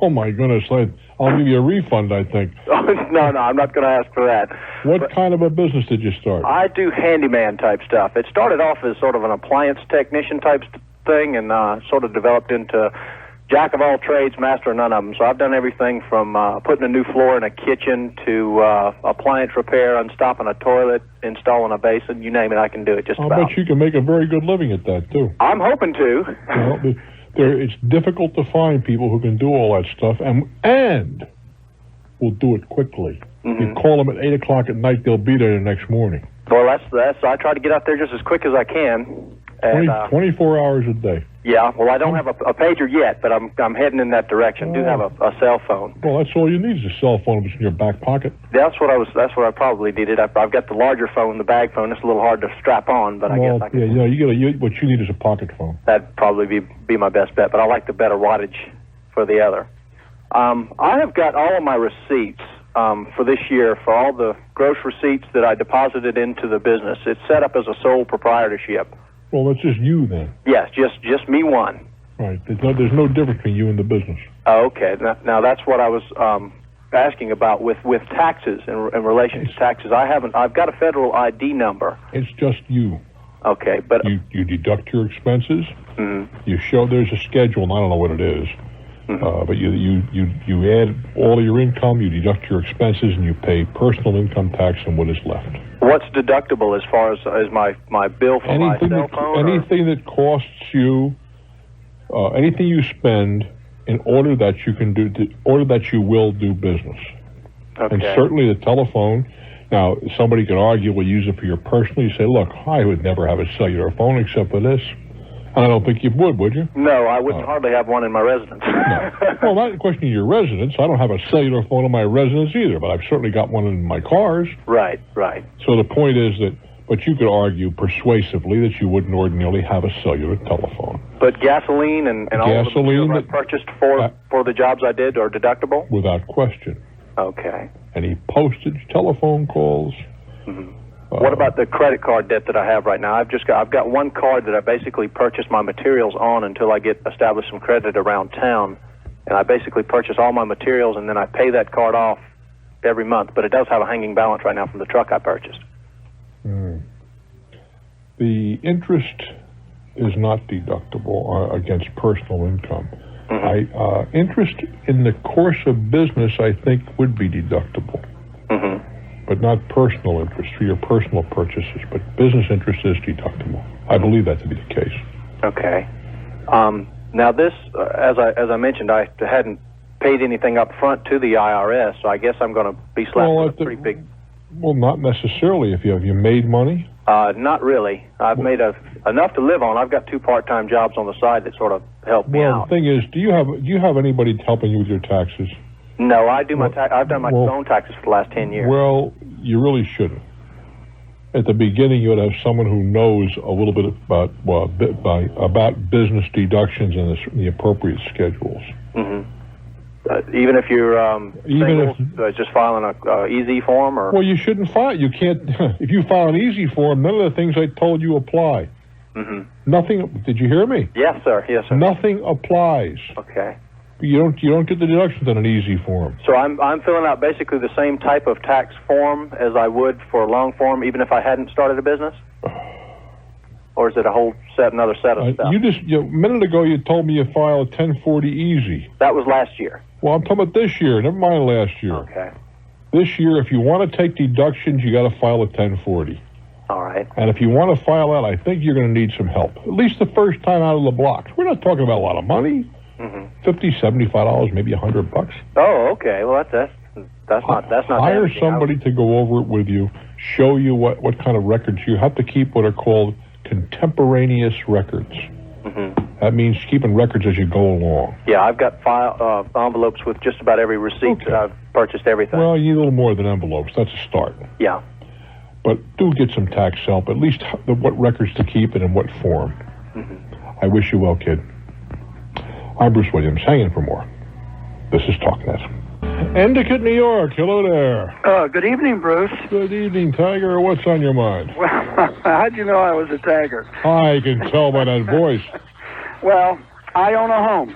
I wish I didn't. I can't afford it. I rent the home out because I cannot afford to even move into it, okay? Well, can I ask a foolish question? Pardon? Yeah, go ahead. Why did you buy it? It was left to me in a divorce.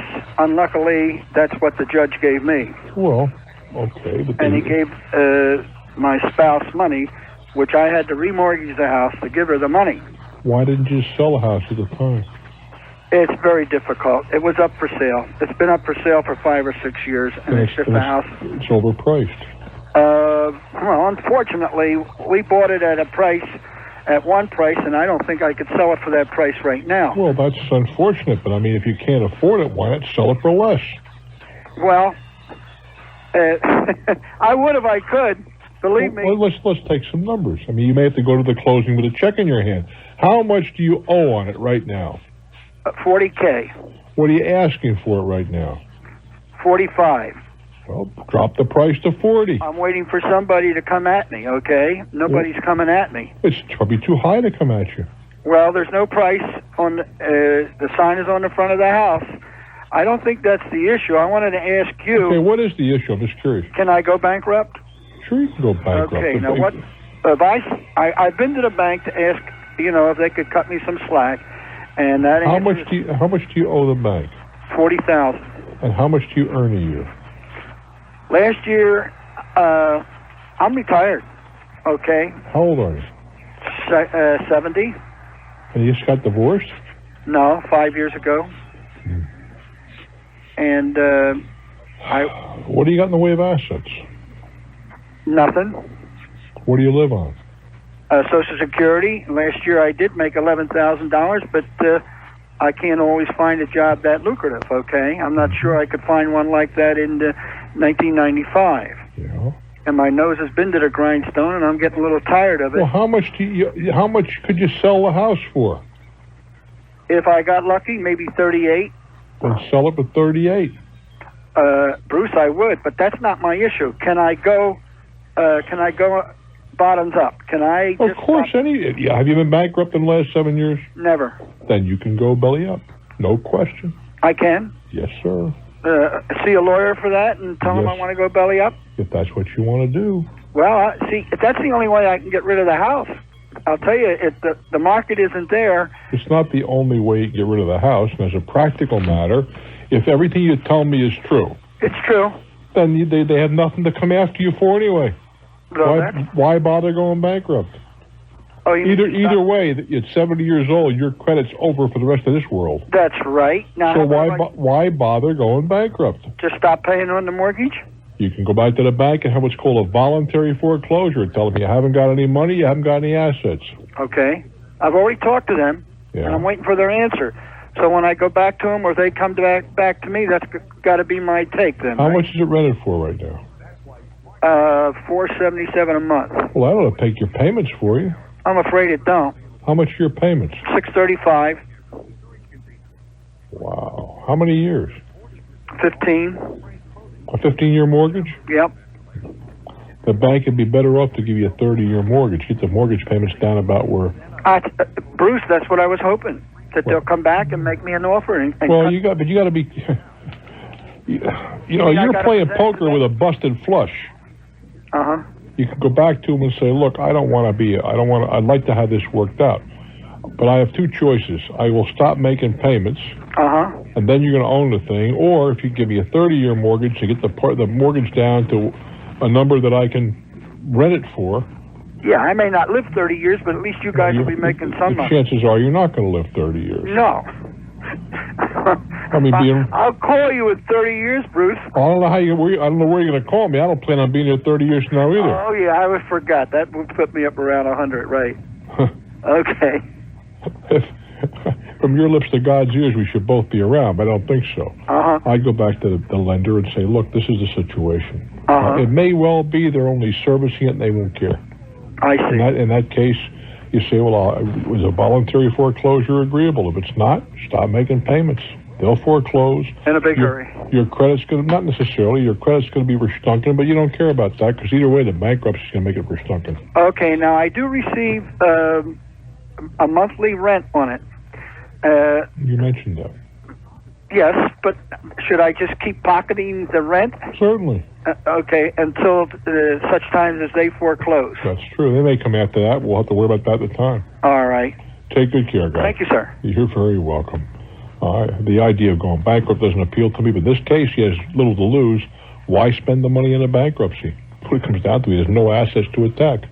I'm Bruce Williams. This is Talknet. Des Moines, Iowa. Welcome to my world. Good evening, Bruce. Hello there.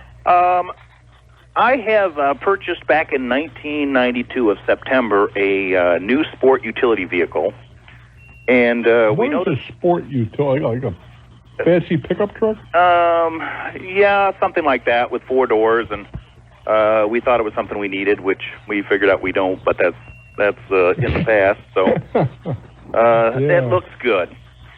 But anyway, after we had it about 7 or 8 months, we noticed that the paint was chipping on the bottom, both sides of the bottom, like I call them quarter panels. I don't know if they're quarter panels or not. So we took it to the dealer, and they looked at it and decided that, yeah, that shouldn't happen, and so they repainted it for us.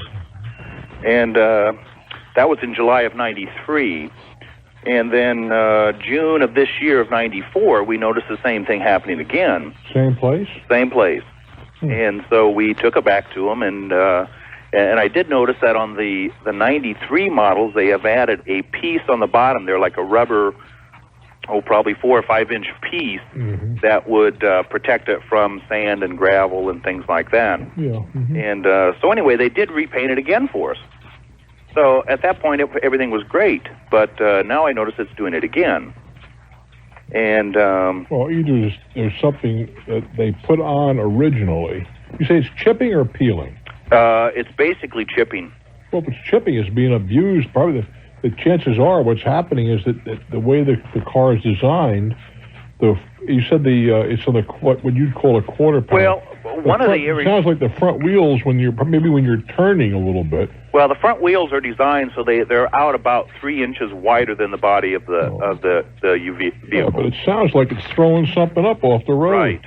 Right. And that's going to chip forever, and that's why they made the change and put something that wouldn't chip, some kind of plastic or rubber on there. Well, and I guess the strangest place where it chips, because it is a 4-door, on the back door, on both back doors, it chips in the area where the door opens. Well, without regard to that, it would appear, now I could be wrong, I probably, usually am, but it would appear to me that what's happening is that some way or other, the way that they've designed those wheels would have to be the front wheels, it's not going to throw gravel backwards. Right. That the front wheels are throwing up debris from the road, and the debris from the road is causing chipping. Does that seem reasonable? Well, that seems reasonable, and I guess when I had it in this last summer, I talked to them because I noticed they had changed the design and added these panels, and I asked them about that, and they kind of agreed that that probably was why that the company started adding those. How much are the panels? The panels are about $125 a piece. Well, why don't you negotiate where you buy them and they put them on? Well, so that's what I tried to do, and I didn't have any luck, but I just wondered if I should go to, sometimes I hear people talking about like a zone You can go to the zone. You can go to the zone office and say, look, we got a problem here. The reason for the problem is obvious. But it's a whole lot cheaper if you guys would just spring one time. Well, yeah, because when I talked to Body Shop, it was, they're talking like it was costing them $800 or $900 every time they repainted it. I'm sure. But you see, the problem with that scenario is you're looking for logic from big business, and that frequently is not the case. I'm serious. Oh, I understand that. It may well be that painting is a covered activity, where replacing a part of this kind is not covered. Now, whether the logic of that is debatable, but from the point of view of the dealer, he wants to do what he's going to get paid for, not what he's not going to get paid for. the zone office might very well be appropriate. It occurs to me that everybody would be better off if we acknowledge the fact we have a little design problem here. It's been covered in later models. We can put this part on and we'll go away in peace and no more troubles. Good luck with it, kid. I'm Bruce Williams. This is Talknet. More people can afford a Big Mac. That's right. Well, do you think the same rule, the economic rule, doesn't apply to homes? That's right. And you guys are amateurs, and that is not meant to be a criticism. It's I think, an accurate reflection of what is. Has this guy ever built spec houses before? No. Boy, well, not with my money. Not with my dough. I was out with a friend about. Oh, it doesn't matter. It's certainly during the Christmas season. Fair enough. Mm-hmm. And whatever reason, we were in a neighborhood. I said, I want to show you something. And I took a ride down the street. I said, see those 3 houses? Let me tell you how much I lost building those. I built all 3 on spec. I still remember that experience. The regular builders kill you. Because I was playing their game. And I wasn't I wasn't very smart at playing. So they killed you. Oh, I lost my shirt and 2 or 3 other guys' shirts, as a matter of fact. But hey, I've lost some. I'm free to admit I've lost a lot of games. I've won a few too.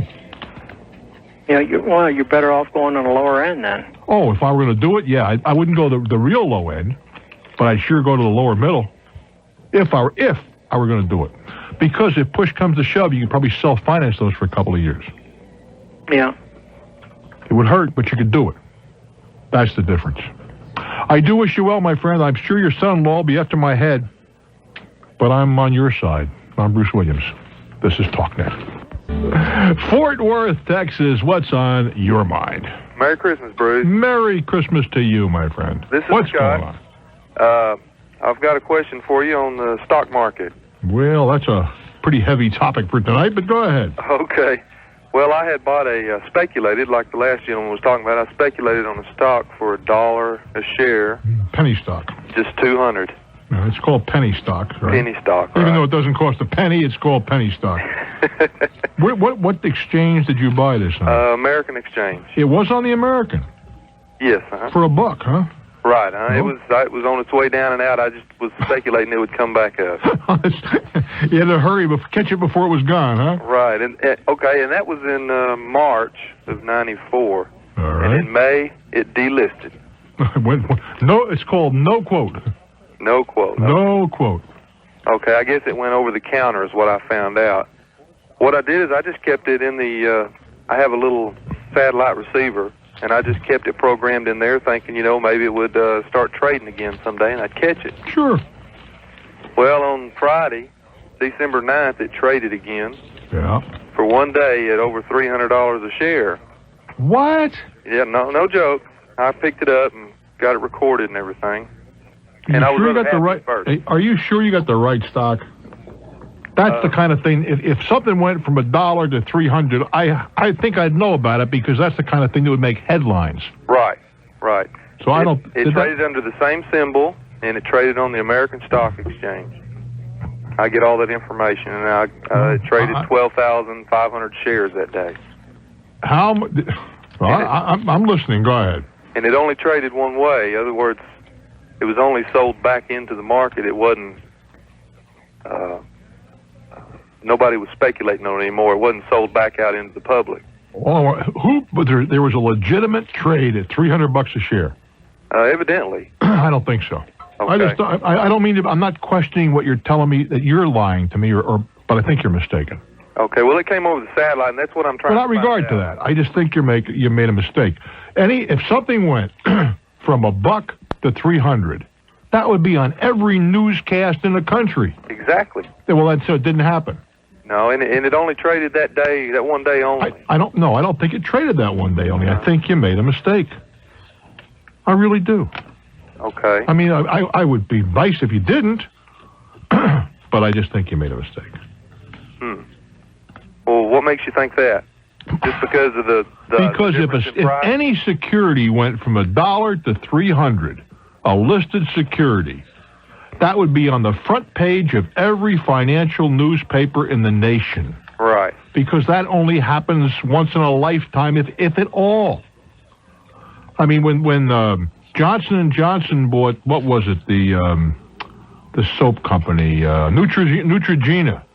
I mean, the change was nothing like that, and that was on the front page of tabloids, for crying out loud. Well, now what I received the trade that was going on that day. Did you call a broker to confirm all this? They couldn't figure anything out. You bet. Yeah, I'm sure you were wrong. You made a mistake. Or somebody put some bad data on the bird. Maybe that's a possibility. But I'd be willing to bet almost anything that never happened. I mean, this is the kind of thing that dreams are made out of, isn't it?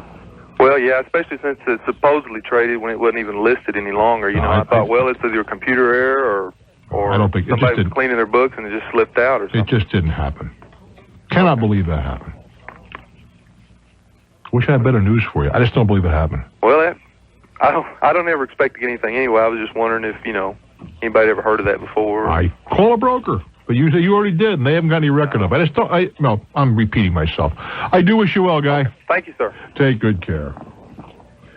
All righty, from Fort Worth to Rochester, New York. Hello there. Hello. Hi, baby. Honored to talk to you. Well, thank you very much. I just have a question about something that happened to my mother with an annuity contract. In May of 1988, my uncle took out an annuity contract and named my mother as annuitant. And everything in the contract that I can find names the annuitant as the payee. And it says, he was the owner and the beneficiary. Let me make that clear. And she was the annuitant. All right. And in the original contract, it says that the beneficiary receives payment upon death of the annuitant. It never says owner or anything like that. Well, the beneficiary doesn't have to be the owner. Oh, no, I mean, the beneficiary doesn't receive upon death of the owner. It says... The beneficiary is one person. The owner is another. They can be the same. They don't have to be. Right. Okay, well, anyway, in the original contract, it did say the beneficiary receives the proceeds upon death of the annuitant. Well, the company... would be... Yes, ma'am. How could it be otherwise? Upon death of the owner?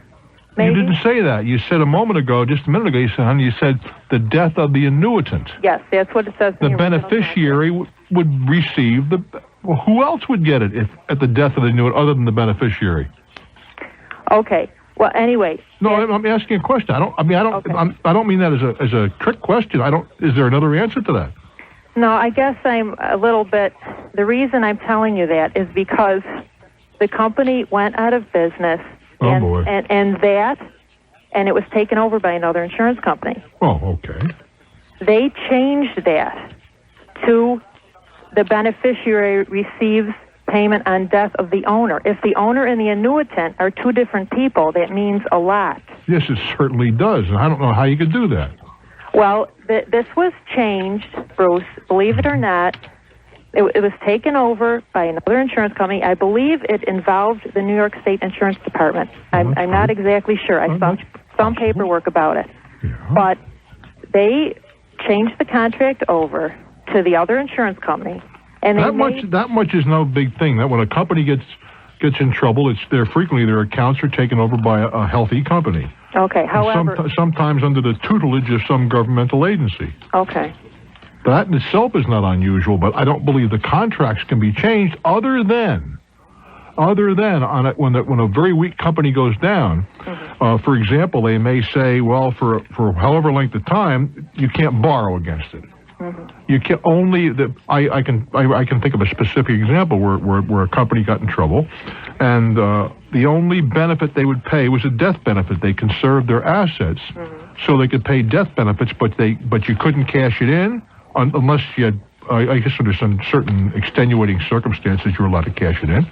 Otherwise, you weren't allowed to do that, and you weren't allowed to borrow against it. All of the things that you might have been able to do under the original contract terms. Okay. That was taken away from you. I don't believe they can make the change that you're telling me about. They have made the change. They have. Well, honey, they may, or put another way, they may not be allowed to make that change. Okay, well, you'd have to get an attorney to fight it. No, I'd go to the insurance department in New York State. I have. And they say? They turned it over to the second insurance company, who wrote me a letter backing up what they said, this is how our contracts work. This is how our contracts work, end of story. And it was changed over with absolutely no signatures by anyone. It was a regrets-only form that was sent to the owners. If you don't want the policy, turn it in. If we don't hear from you, this is how it stands. And this was allowed to happen. Well, I'll tell you what. Maybe there's somebody that knows a great deal more about this than I, because I have no idea. Okay. I want you to hold on. Okay, thank you. Number is 703-413-8381. I have no idea the operation that this lady is describing, and it would be, hold on, dear, would be specious for me to get involved, but maybe there's an insurance person out there who can tell us what's happening. The number, 703-413-8381. I know it's a holiday, but if you're in the insurance business, you're knowledgeable in this area. This lady is confused. I am equally, perhaps more confused, and we could both use your assistance. One more time, 703-413-8381. In the meantime, Danny, where can we go? To Dayton, Ohio. Hello there. Hello, Bruce. Hello there. Hello, how you doing? Good, thank you. Have a question for you about getting out of debt. Getting out of debt? Yes. I am about $8,000 in debt from a couple of loans. Well, could you be a little more specific? Bank loans. All right. Let's start with this. How old are you? 34. All right. Married, single, divorced, engaged, jumping. Okay, divorced. I forgot that one. Go ahead. And you're working, I take it? Yes. Make about $12,000 a year. Rent and support. Slow. You only make $12,000 a year? Yes. What do you do? I am a shift manager and a driver for a pizza place. I've been going to school. Oh, this is a part-time job. Yes. Hoping my earning potential is going up, but right now I can't count on anything but what I've got. Okay. Go ahead. Okay. Bank loans, credit card, utilities, phone, that kind of thing. The smallest is about 35. The largest is about 1,100. Well, let's break out some of those things. For example, the utilities. If you don't pay them, they shut the lights off. Well, it was from another state. Oh, past utility bills. Past utilities, yes. All right. All right. Let me take a deep breath, and we're going to take a little time out here. But I think what I'm going to tell you after we get back for just a moment is that you probably would be best to sit down with a nonprofit credit counselor who might be able to help you work out a budget and a repayment schedule. But we'll dig into it for just a moment when we get back. I'm Bruce Williams for Talknet. I have an insurance expert in Binghamton, New York, who might be able to help, and same state, that's good. They could help my friend out in Rochester. Binghamton, thanks for taking the time to call. Sure. Go for it. Well, as I understand it, this woman's... I'll tell you what, you are talking to the lady now. You guys hash it out. Okay, your uncle purchased an annuity. Right. Your mother was the annuitant. Right. He was the owner and the beneficiary. That's correct. Now, the company who sold the annuity went out of business or whatever and transferred the annuity was transferred to a successor carrier. That's right. Okay, at that point, the successor carrier did what? Sent a letter, sort of a regrets-only type of form, which said, if you don't want to accept this contract, tell us. And if you do, if you don't, tell us, otherwise it's just going to go, with no signatures or anything, without... I'm sorry, it's just going to go, meaning it's just going to... take place. The transfer. I think what she means is the changes are going to take place automatically unless she does something positive. Is that what you're saying? Exactly. Okay. So they made some material changes, which were tell my friend in Binghamton what the material changes were. The changes were that in the original contract, the beneficiary. Now my uncle died. The owner died. Okay. The beneficiary receives payment upon death of the annuitant. In the original contract, in the successive contract, it says beneficiary receives upon death of the owner, and that wasn't cost. Okay. And by the way, he was 97 years old when this second contract took place. I don't know if that means anything. Well, it probably did to him. I'm not sure that I'm not sure that it's clear. It would seem to me that the estate of your uncle would still be the owner of the annuitant, and the proceeds are paid under. It's going to vary a little bit depending on. It's going to vary a little bit depending on how his will and so forth was structured. Well, I think she's getting to is how can they change the contract? You can't change the contract. I mean, she said they're doing that. Is that not true, ma'am? Yes, I am saying that. If the terms of the contract, but I think though that the death of the owner in most. Well, that's what they're saying. But they're saying that it's a tax thing with the IRS.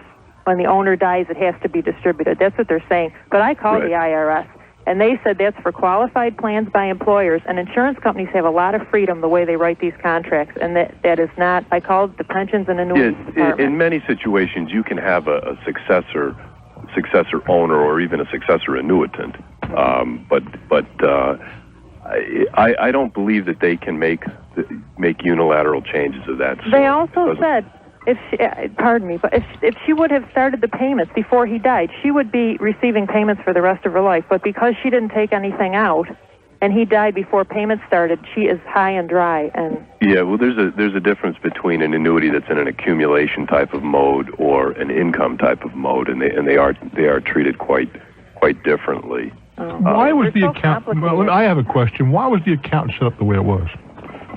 Why? What was he trying to? Yeah, what was he trying to accomplish? I think he was trying to do, and I don't know. I think he was trying to give the money to her over time so she wouldn't get taxed. I don't know if there would have been like a spendthrift type proposition. Pardon me? Like a spendthrift type proposition to keep your mother from blowing the money. Well, so she wouldn't get taxed on it in one lump sum, possibly. I don't know. I'm asking the question. Yeah. See, I don't know, bro. I really don't know. Well, let's do it this way. What would you do, Binghamton, to get this straightened out?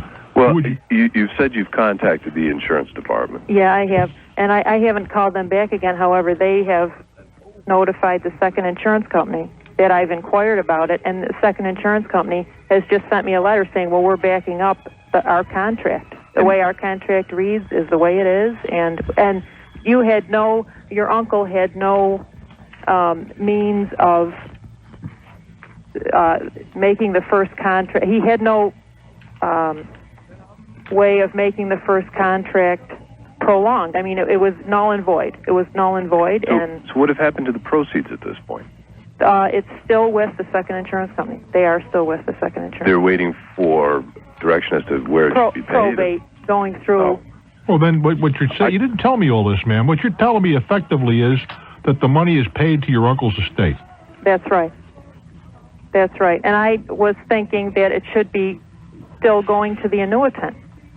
Well, no, I think the owner, as you said there, the owner is the beneficiary, and since payments had not started, then that really matters whether payments have started or not. Really makes the big difference. It does make a big difference, but I would still follow up with the insurance department if they're saying that there was a change. If the successor company is saying that there was a change in what happens at the death of the owner, then that's definitely something that should be examined. And it's possible that there has been some sort of a mix-up with the transfer of the contract to the successor carrier, and it's possible also that the people who are administering the benefits, the claims payments, are not clear. I mean, in other words, the successor carrier may have had a different provision than the original one did in their annuity products. Do you understand what I mean? Mm-hmm. So, I mean, that's a possibility. I'm not saying that that's what's happened, but that's just a possibility. How much money's involved? $70,000. If it were me, I think at this point there are insurance people out there that will act as your agent and negotiator in matters of this kind. I'd hire one. Okay. Because I think you're over your head, and I certainly would be. I definitely. Everybody is over their head. Well, that's not true. There are people out there that make a living doing this sort of thing. Well, true. But I went to an agent of the second company. No, that's not what I'm talking about. I'm talking about independent insurance experts Oh. that handle matter when there's a difference of opinion in terms of beneficiaries, of payments and whatever. They go in and negotiate from a position of strength and knowledge. And, of course, you pay them a decent fee, and I think that's what you ought to be doing. I do wish you well. Thank you very much, Binghamton. I appreciate it. You're welcome. Thank you very much. Okay, Guy. Now we go back to Dayton with a fellow who's $8,000 in hock, makes $12,000 a year. Is that correct? Yes, sir. Well, you got a problem because you're never going to pay it off. You can barely keep your head above water and eat. Right. What I was wanting to ask about, I have been to the agencies as far as setting up the plan. You're talking about a nonprofit? Correct. What do they have to say? And they said that the debt load and my rent and support does not support, I don't generate enough income to support a payment plan. Have you thought about going, you said you're going to school, right? Right. What are you studying? I have a computer operations certificate, and I have just finished technical school, and I'm getting to the point of my question where I learned aircraft structural maintenance for the Air Force. What I'm trying to get to is, has it occurred to you to give up school and get a job and make some money and pay off your debts and then go back to school? Well, that's what I've done now. I finished. I mean, school. a full-time job. Yes, I finished school, and that's what I'm attempting to do now. Well, if you get a full-time job, a full-time and a part-time, right, you could knock this off in a year, and then get on with your life. In other words, dedicate the next year to doing nothing but making money. Well, working 30 hours a day. My question was, with having been in the Air Force Reserve, and I've generated about $2,000 extra income after I pay off everything that I let slide for the 4 months I was gone, as far as rent and support that's behind. I'll have about $2,000 left over. I was wanting to know the best way to apply that $2,000 to the highest interest item that you have. Okay, if they have been written off by the bank or the credit card company. Well, you didn't even mention write-offs yet. That's a whole other matter. Right. The two loans have been written off and the credit card's been written off. Who is pressing you right now? Nobody Anybody? really. It's been. I'm talking 6 years, 7 years. Boy, oh boy. Yeah, I've been really irresponsible and never should have got out of the Air Force in the first place. Mm-hmm. Well, if they're write-offs, the chances are you don't have to worry about them. Your credit is absolutely verstunken now anyway. Is that true? Right. I was wondering how to apply that $2,000, if not to pay off the debt, to improve the credit. You're not going to improve your credit for a long time with all those write-offs. So the applying the $2,000 is like not really relevant. Well, it's relevant to the extent. For you, I don't think so. It would be relevant when you start making a living, if only to look yourself in the face. Right. Pay off your debts. But in the meantime, you're telling me nobody's pressing you. Everything has been written off. Is that a fair statement? Yes. Then I'd hang on to the $2,000 for blood money. But what I would do is go back, get yourself a full-time job, a part-time job, work 7 days a week. When you have enough money to pay off all these obligations, frankly, I think I'd pay them off, even if they were write-offs. Understood. And another quick question about the airline industry. Do you happen to know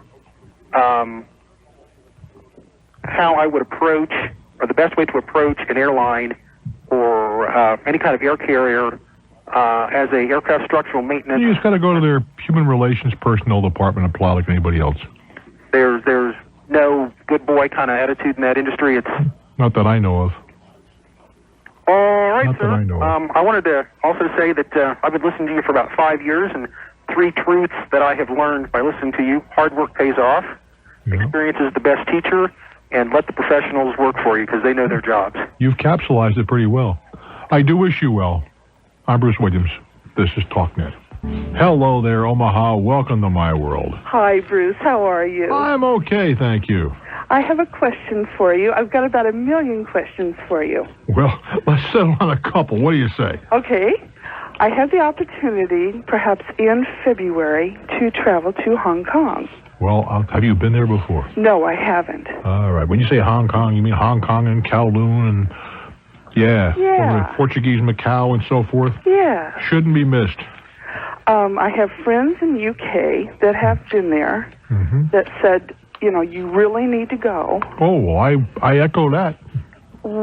I guess I can't imagine. I've been trying to do some reading and find out all about it, and I just cannot imagine what I'm going to do with all those people and that limited amount of space. Oh, goodness. Other than shopping. I mean... Have you been to New York? Yes. Well, they got lots of people in a limited amount of space, too. Well, that's true. Maybe not quite the same concentration, but the analogy, I think, is decent. First of all, I don't know that should be any kind of a problem. I don't see why that's a consideration. There are sure a lot of people there. And there's a degree of prosperity which is going to amaze you. And furthermore, you don't want to... Hong Kong is not where you go. Hong Kong is where... They call it Hong Kong. Don't misunderstand me. Oh, sure. But it's Kowloon is where the action is. Okay. It's right across... You take a tunnel. It's underneath the water. It's no big thing. Uh-huh. And it's the same place for all intents and purposes. But, I mean, come on. Are you going alone? Yes. You're going to have a blast. How old are you? I'm 43. You'll have a blast. Who knows? We can meet over there, too. You go to the Peninsula Hotel for high tea.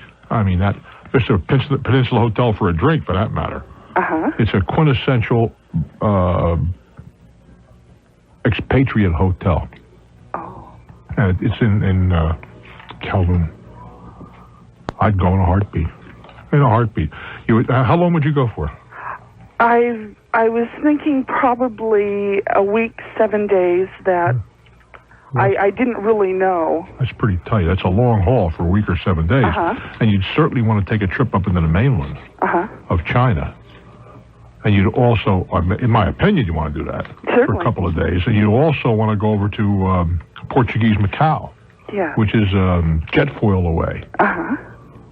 And then, you haven't told me very much about you. I mean, how you fix for money? Well, it's not a problem. Well, in that case, why not take a little Japan and Korea? Talk about shopping. Korea is the place to shop. Seoul is it doesn't do anything for me, but it's the shopper's paradise. It's an interesting city. Oh, really?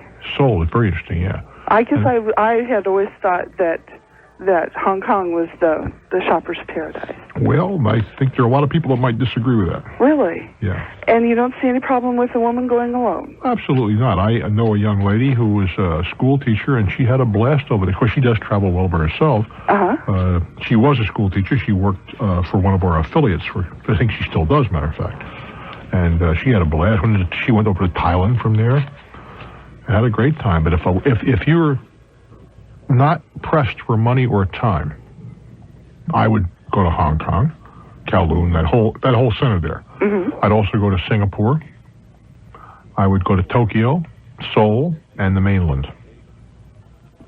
Sounds like a great time. Oh, and you can go on tours to most of these places. Mm-hmm. In fact, the mainland, I think that's about your only realistic option. I see. What you can do, and what I did do, not only did I take a tour, but I walked in from Macau. I purchased a visa at the border and walked in. And if you've ever experienced culture shock, that's where you'll experience it, because you go from bustling Portuguese Macau, you step back half a century into a China that I remember when I was there in the military a million years ago, where very few cars, very conservative. You never see a woman in a miniskirt. Serious.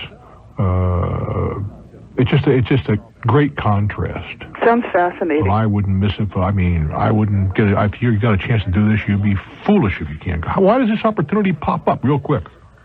As I say, I just have friends that are from the UK, and they said if you ever have the opportunity... how come the opportunity... over. How did the opportunity pop up? I just take off every once in a while. Oh, what do you do? I'm in international banking and finance. Well, my goodness gracious, then. You were a very cosmopolitan lady. You'll have no problem at all. You don't think so? I'd go for it in a heartbeat. Sounds like fun. You'll regret it if you don't. I'll go then. I do wish you well. Thank you so much. All right, baby. I'm Bruce Williams. This is Talknet. Springfield, Oregon. It's your turn in my world. Welcome. Hello, Bruce. Hello there. How you doing? Good, but you're going to have to kind of move along because time is, as usual, a problem. Okay. Well, here's the situation. In October, we had a year lease on an apartment, All right. And we wanted to move, and we asked our landlords if we could move.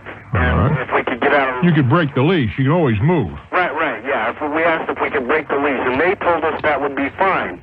Just like that? Just like that? Yeah, just like that. They didn't ask us for any money or anything. And I was ready to give them like the deposit or something like that. But they said that would be fine as long as you give us enough time to get somebody in. We gave them 2 months.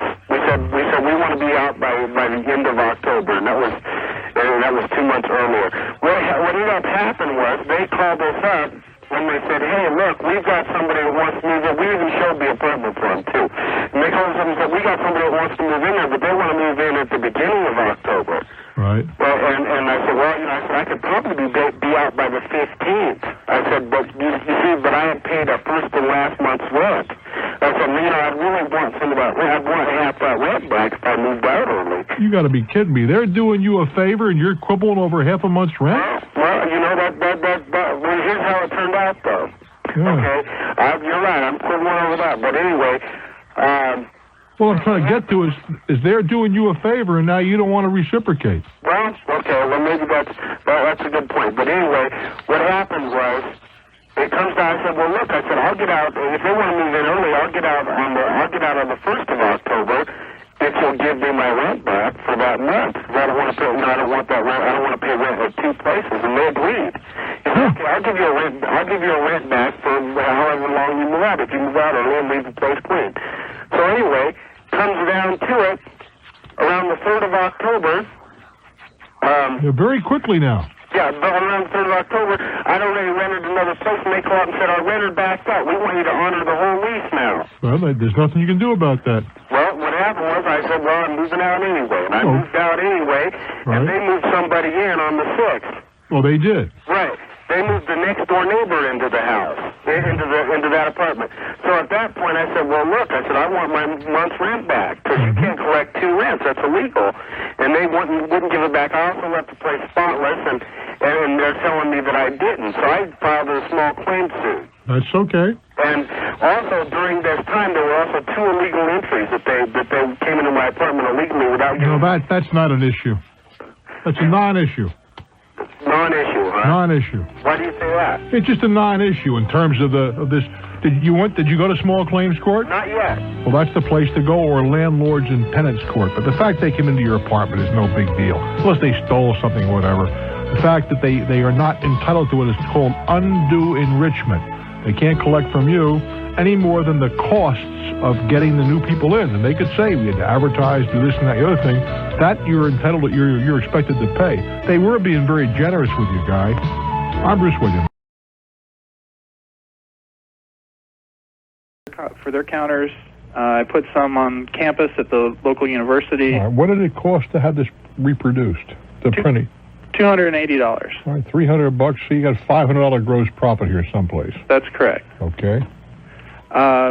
The business has been trickling in now for menus and signs for new businesses that are starting up. Well, how about the advertisers? How did they find? Did this do them any good? They loved it. I know they were clearly you're a good salesman. You sold 42 people, but did it bring any business in for them? Well, it's only been about 2 weeks, so there hasn't been a whole lot of time for a lot of feedback. What I have had, though, is phone calls from a lot of the folks that have been in it who are anxious to be in the next issue next spring. Is that right? I've got this set up to do it twice a year. Well, why don't you do it more often? Because the workload of having to drive from town to town to town, because I offer them a lot of service for their $20. They get to hack on the ad until they're done with it and they like the way it is, and I don't collect anybody's money until the ad is complete and they're happy. And that includes a lot of driving back and forth, 20 or 30 miles up the road sometimes. With all due respect, this sounds like a kind of a nice little hobby, but I don't think you made any money at all. Well, when you start to figure out the running up and down the road and the time, you only had $500 to work with here, and you called on 40 people, right? True. That's $10 a whack. Well, this is just the initial issue, too. I'm aware of that, but nonetheless. I anticipate that number will probably double for the next one. But you still have the same amount of effort going into it are pretty close. This is true, and your view, it brings me to the reason of my call. Mm-hmm. There is an individual in the local area who already is employed as an ad salesman for a local radio station. Mm-hmm. She wants to work for me. She called me out of the blue. She has been carrying around a copy of my business guide in her briefcase, and all the customers that she calls on are very anxious to get included in the next guide. Mm-hmm. Now, okay, raise the price. Well, that's what it boils down to. She says if we take it from 20 to 25, she'll take the $5 off the top and keep me in my 20 and increase the volume of my ads. Yeah, I'd raise the price anyway. Raise it to $40. And you can't do it for $20. You got a hobby here, but you're not making any money. If you did an accurate assessment of your time and your expenses, you'd find you're losing money. Well, that depends on how much my time is worth to me. Why? Maybe that's true. What? But you can go out and flip hamburgers for about $4.25 an hour. This is true. And I don't think you're making $4.25 an hour. Well, it probably takes me anywhere from 30 minutes to an hour to set up one ad. All right. We just got through. There's 40 hours right there. Okay. What else? Probably another 12 hours on the road. Every bit of that. That's I'm going to take your numbers. That's 52 hours. We'll make it 60 just for the benefit of the doubt. You're probably getting closer to home now. It's 60 hours. All right. Then you got the gas. How many miles do you drive? You said 30 miles between stops. Give the whole thing. How many miles? Don't be finessing me. How much? Okay. Probably. I probably put 300 miles on the car. That's all? Yeah, that's probably pretty close. All right. Then that's it. That's only $90. 30 cents a mile. So now we're up to 60 minimum wage, right? Right. It's $2.40 and 15 is $2.55, $3.55, $345 in direct costs. And then how much is the printing? $300? $280, $300. All right, that's $345, $645 in direct costs. And you got $840, I think. That's correct. $195 profit without figuring any other expenses like wear and tear in your computer, paper, tax. It's a hobby. Well, I don't have any quarrel with that, but you see, I have to let you go. But the problem that most novitiate business people run into is underpricing their product, service, or whatever. They think they can do it for cheap, and you can't. Well, yeah, the price was definitely a selling point on getting... Indeed, but if you goosed it at least to $30. Okay, let me rush real quick into the crux here. Yeah. I've got this set up as a sole proprietorship because that was the easiest way to do it. Well, of course. With the least amount of the paper. Only way to do it. Go on. Now, if I go to hire her... You're not going to hire her. She is a commissioned independent contractor. You have no agency relationship. All she is doing is selling on her own. No hire. Okay.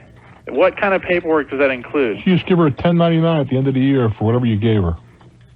You can enter into a real simple agreement. Okay. You do, I get, that kind of stuff. That's it. Okay, and when it comes time for me to claim the amount of money I made, I exclude what I've paid out to her. Is you that count correct? that as an expense. That's correct. You count it as an expense. It's an expense item, just as the publishing and the rest of this stuff are expense items. Okay. Good luck, kid. All right, sir. Thank you very much. You're very, very welcome. Have a great holiday season. I'm Bruce Williams. This is Talknet. Sarasota, Florida on the West Coast. Hello there. Hello. Hello, Bruce. Merry Christmas. Merry Christmas to you. The last time I spoke to you, we were living in snowy northern Pennsylvania, and we were talking about chimney fires. That was about a year ago. Indeed. I think you've shown very good judgment. In getting away from that climate. In my opinion, anyway. I think so, too. What's up? Well, we have now a Florida-type problem rather than a Pennsylvania-type problem, and this one deals with air conditioning and heat pumps and that kind of thing. the problem, Bruce, is we bought a home here, and we had a professional home inspector come in, and he told us the heating, ventilating, and air conditioning was fine, and it was doing its job. And after we moved in, I started to notice we were having a little difficulty with our allergies, and also our bills were awfully high. Your allergies, huh? Allergies within the house, because it was very hot when we moved here in June, and we had the house pretty well shut up and the air conditioning blasting. Mm-hmm. And have you checked the filters? Yeah, we checked. Actually, there were no filters. We put filters on. No filters. That's bad, scene. Yeah, that was bad to begin with. What are you allergic to? Pardon me? What are you allergic? I think among the four of us, we have various problems with mold, mildew, dust, and I guess as it turns out, fiberglass too. I'm getting ahead of myself a little bit. All right, go ahead. Okay. We suspected there was something wrong because our bills were so high. What bills? The electric bills. Okay, because electricity's pretty cheap where you are. Yeah, but it wasn't as cheap as it should have been. No, but I'm saying it's pretty cheap in Florida next to some other states. That's correct. All right, go ahead. I agree with that. We had Florida Power and Light come in and do a thorough inspection for a cost of $30, and it was well worth it because they found major leaks and infiltration in the ductwork. They also found that because it was an old system, that fiberglass was starting to shred and was posing a health hazard. So as a result... What do you mean, the fiberglass insulation, you mean? Yeah, the insulation... When you say shred, what do you mean, the paper around it, you mean? Yeah, it's like a duct board. I'm not that familiar with the building techniques in Florida, but apparently in the early 70s when this home was built, that was considered standard practice to put in that kind of duct. We replaced the entire duct system because to patch it would have, first of all, it was sized wrong. It would have created pressure. At any rate, I'll come to the point. Do we have any recourse against either the home inspector, the seller, or the realtor? I don't know. See, the problem is that you're if for an ordinary, if I went to that home. Say it again? If I moved into your home, yes, the likelihood is the only thing I might have been aware of was the high electric bill.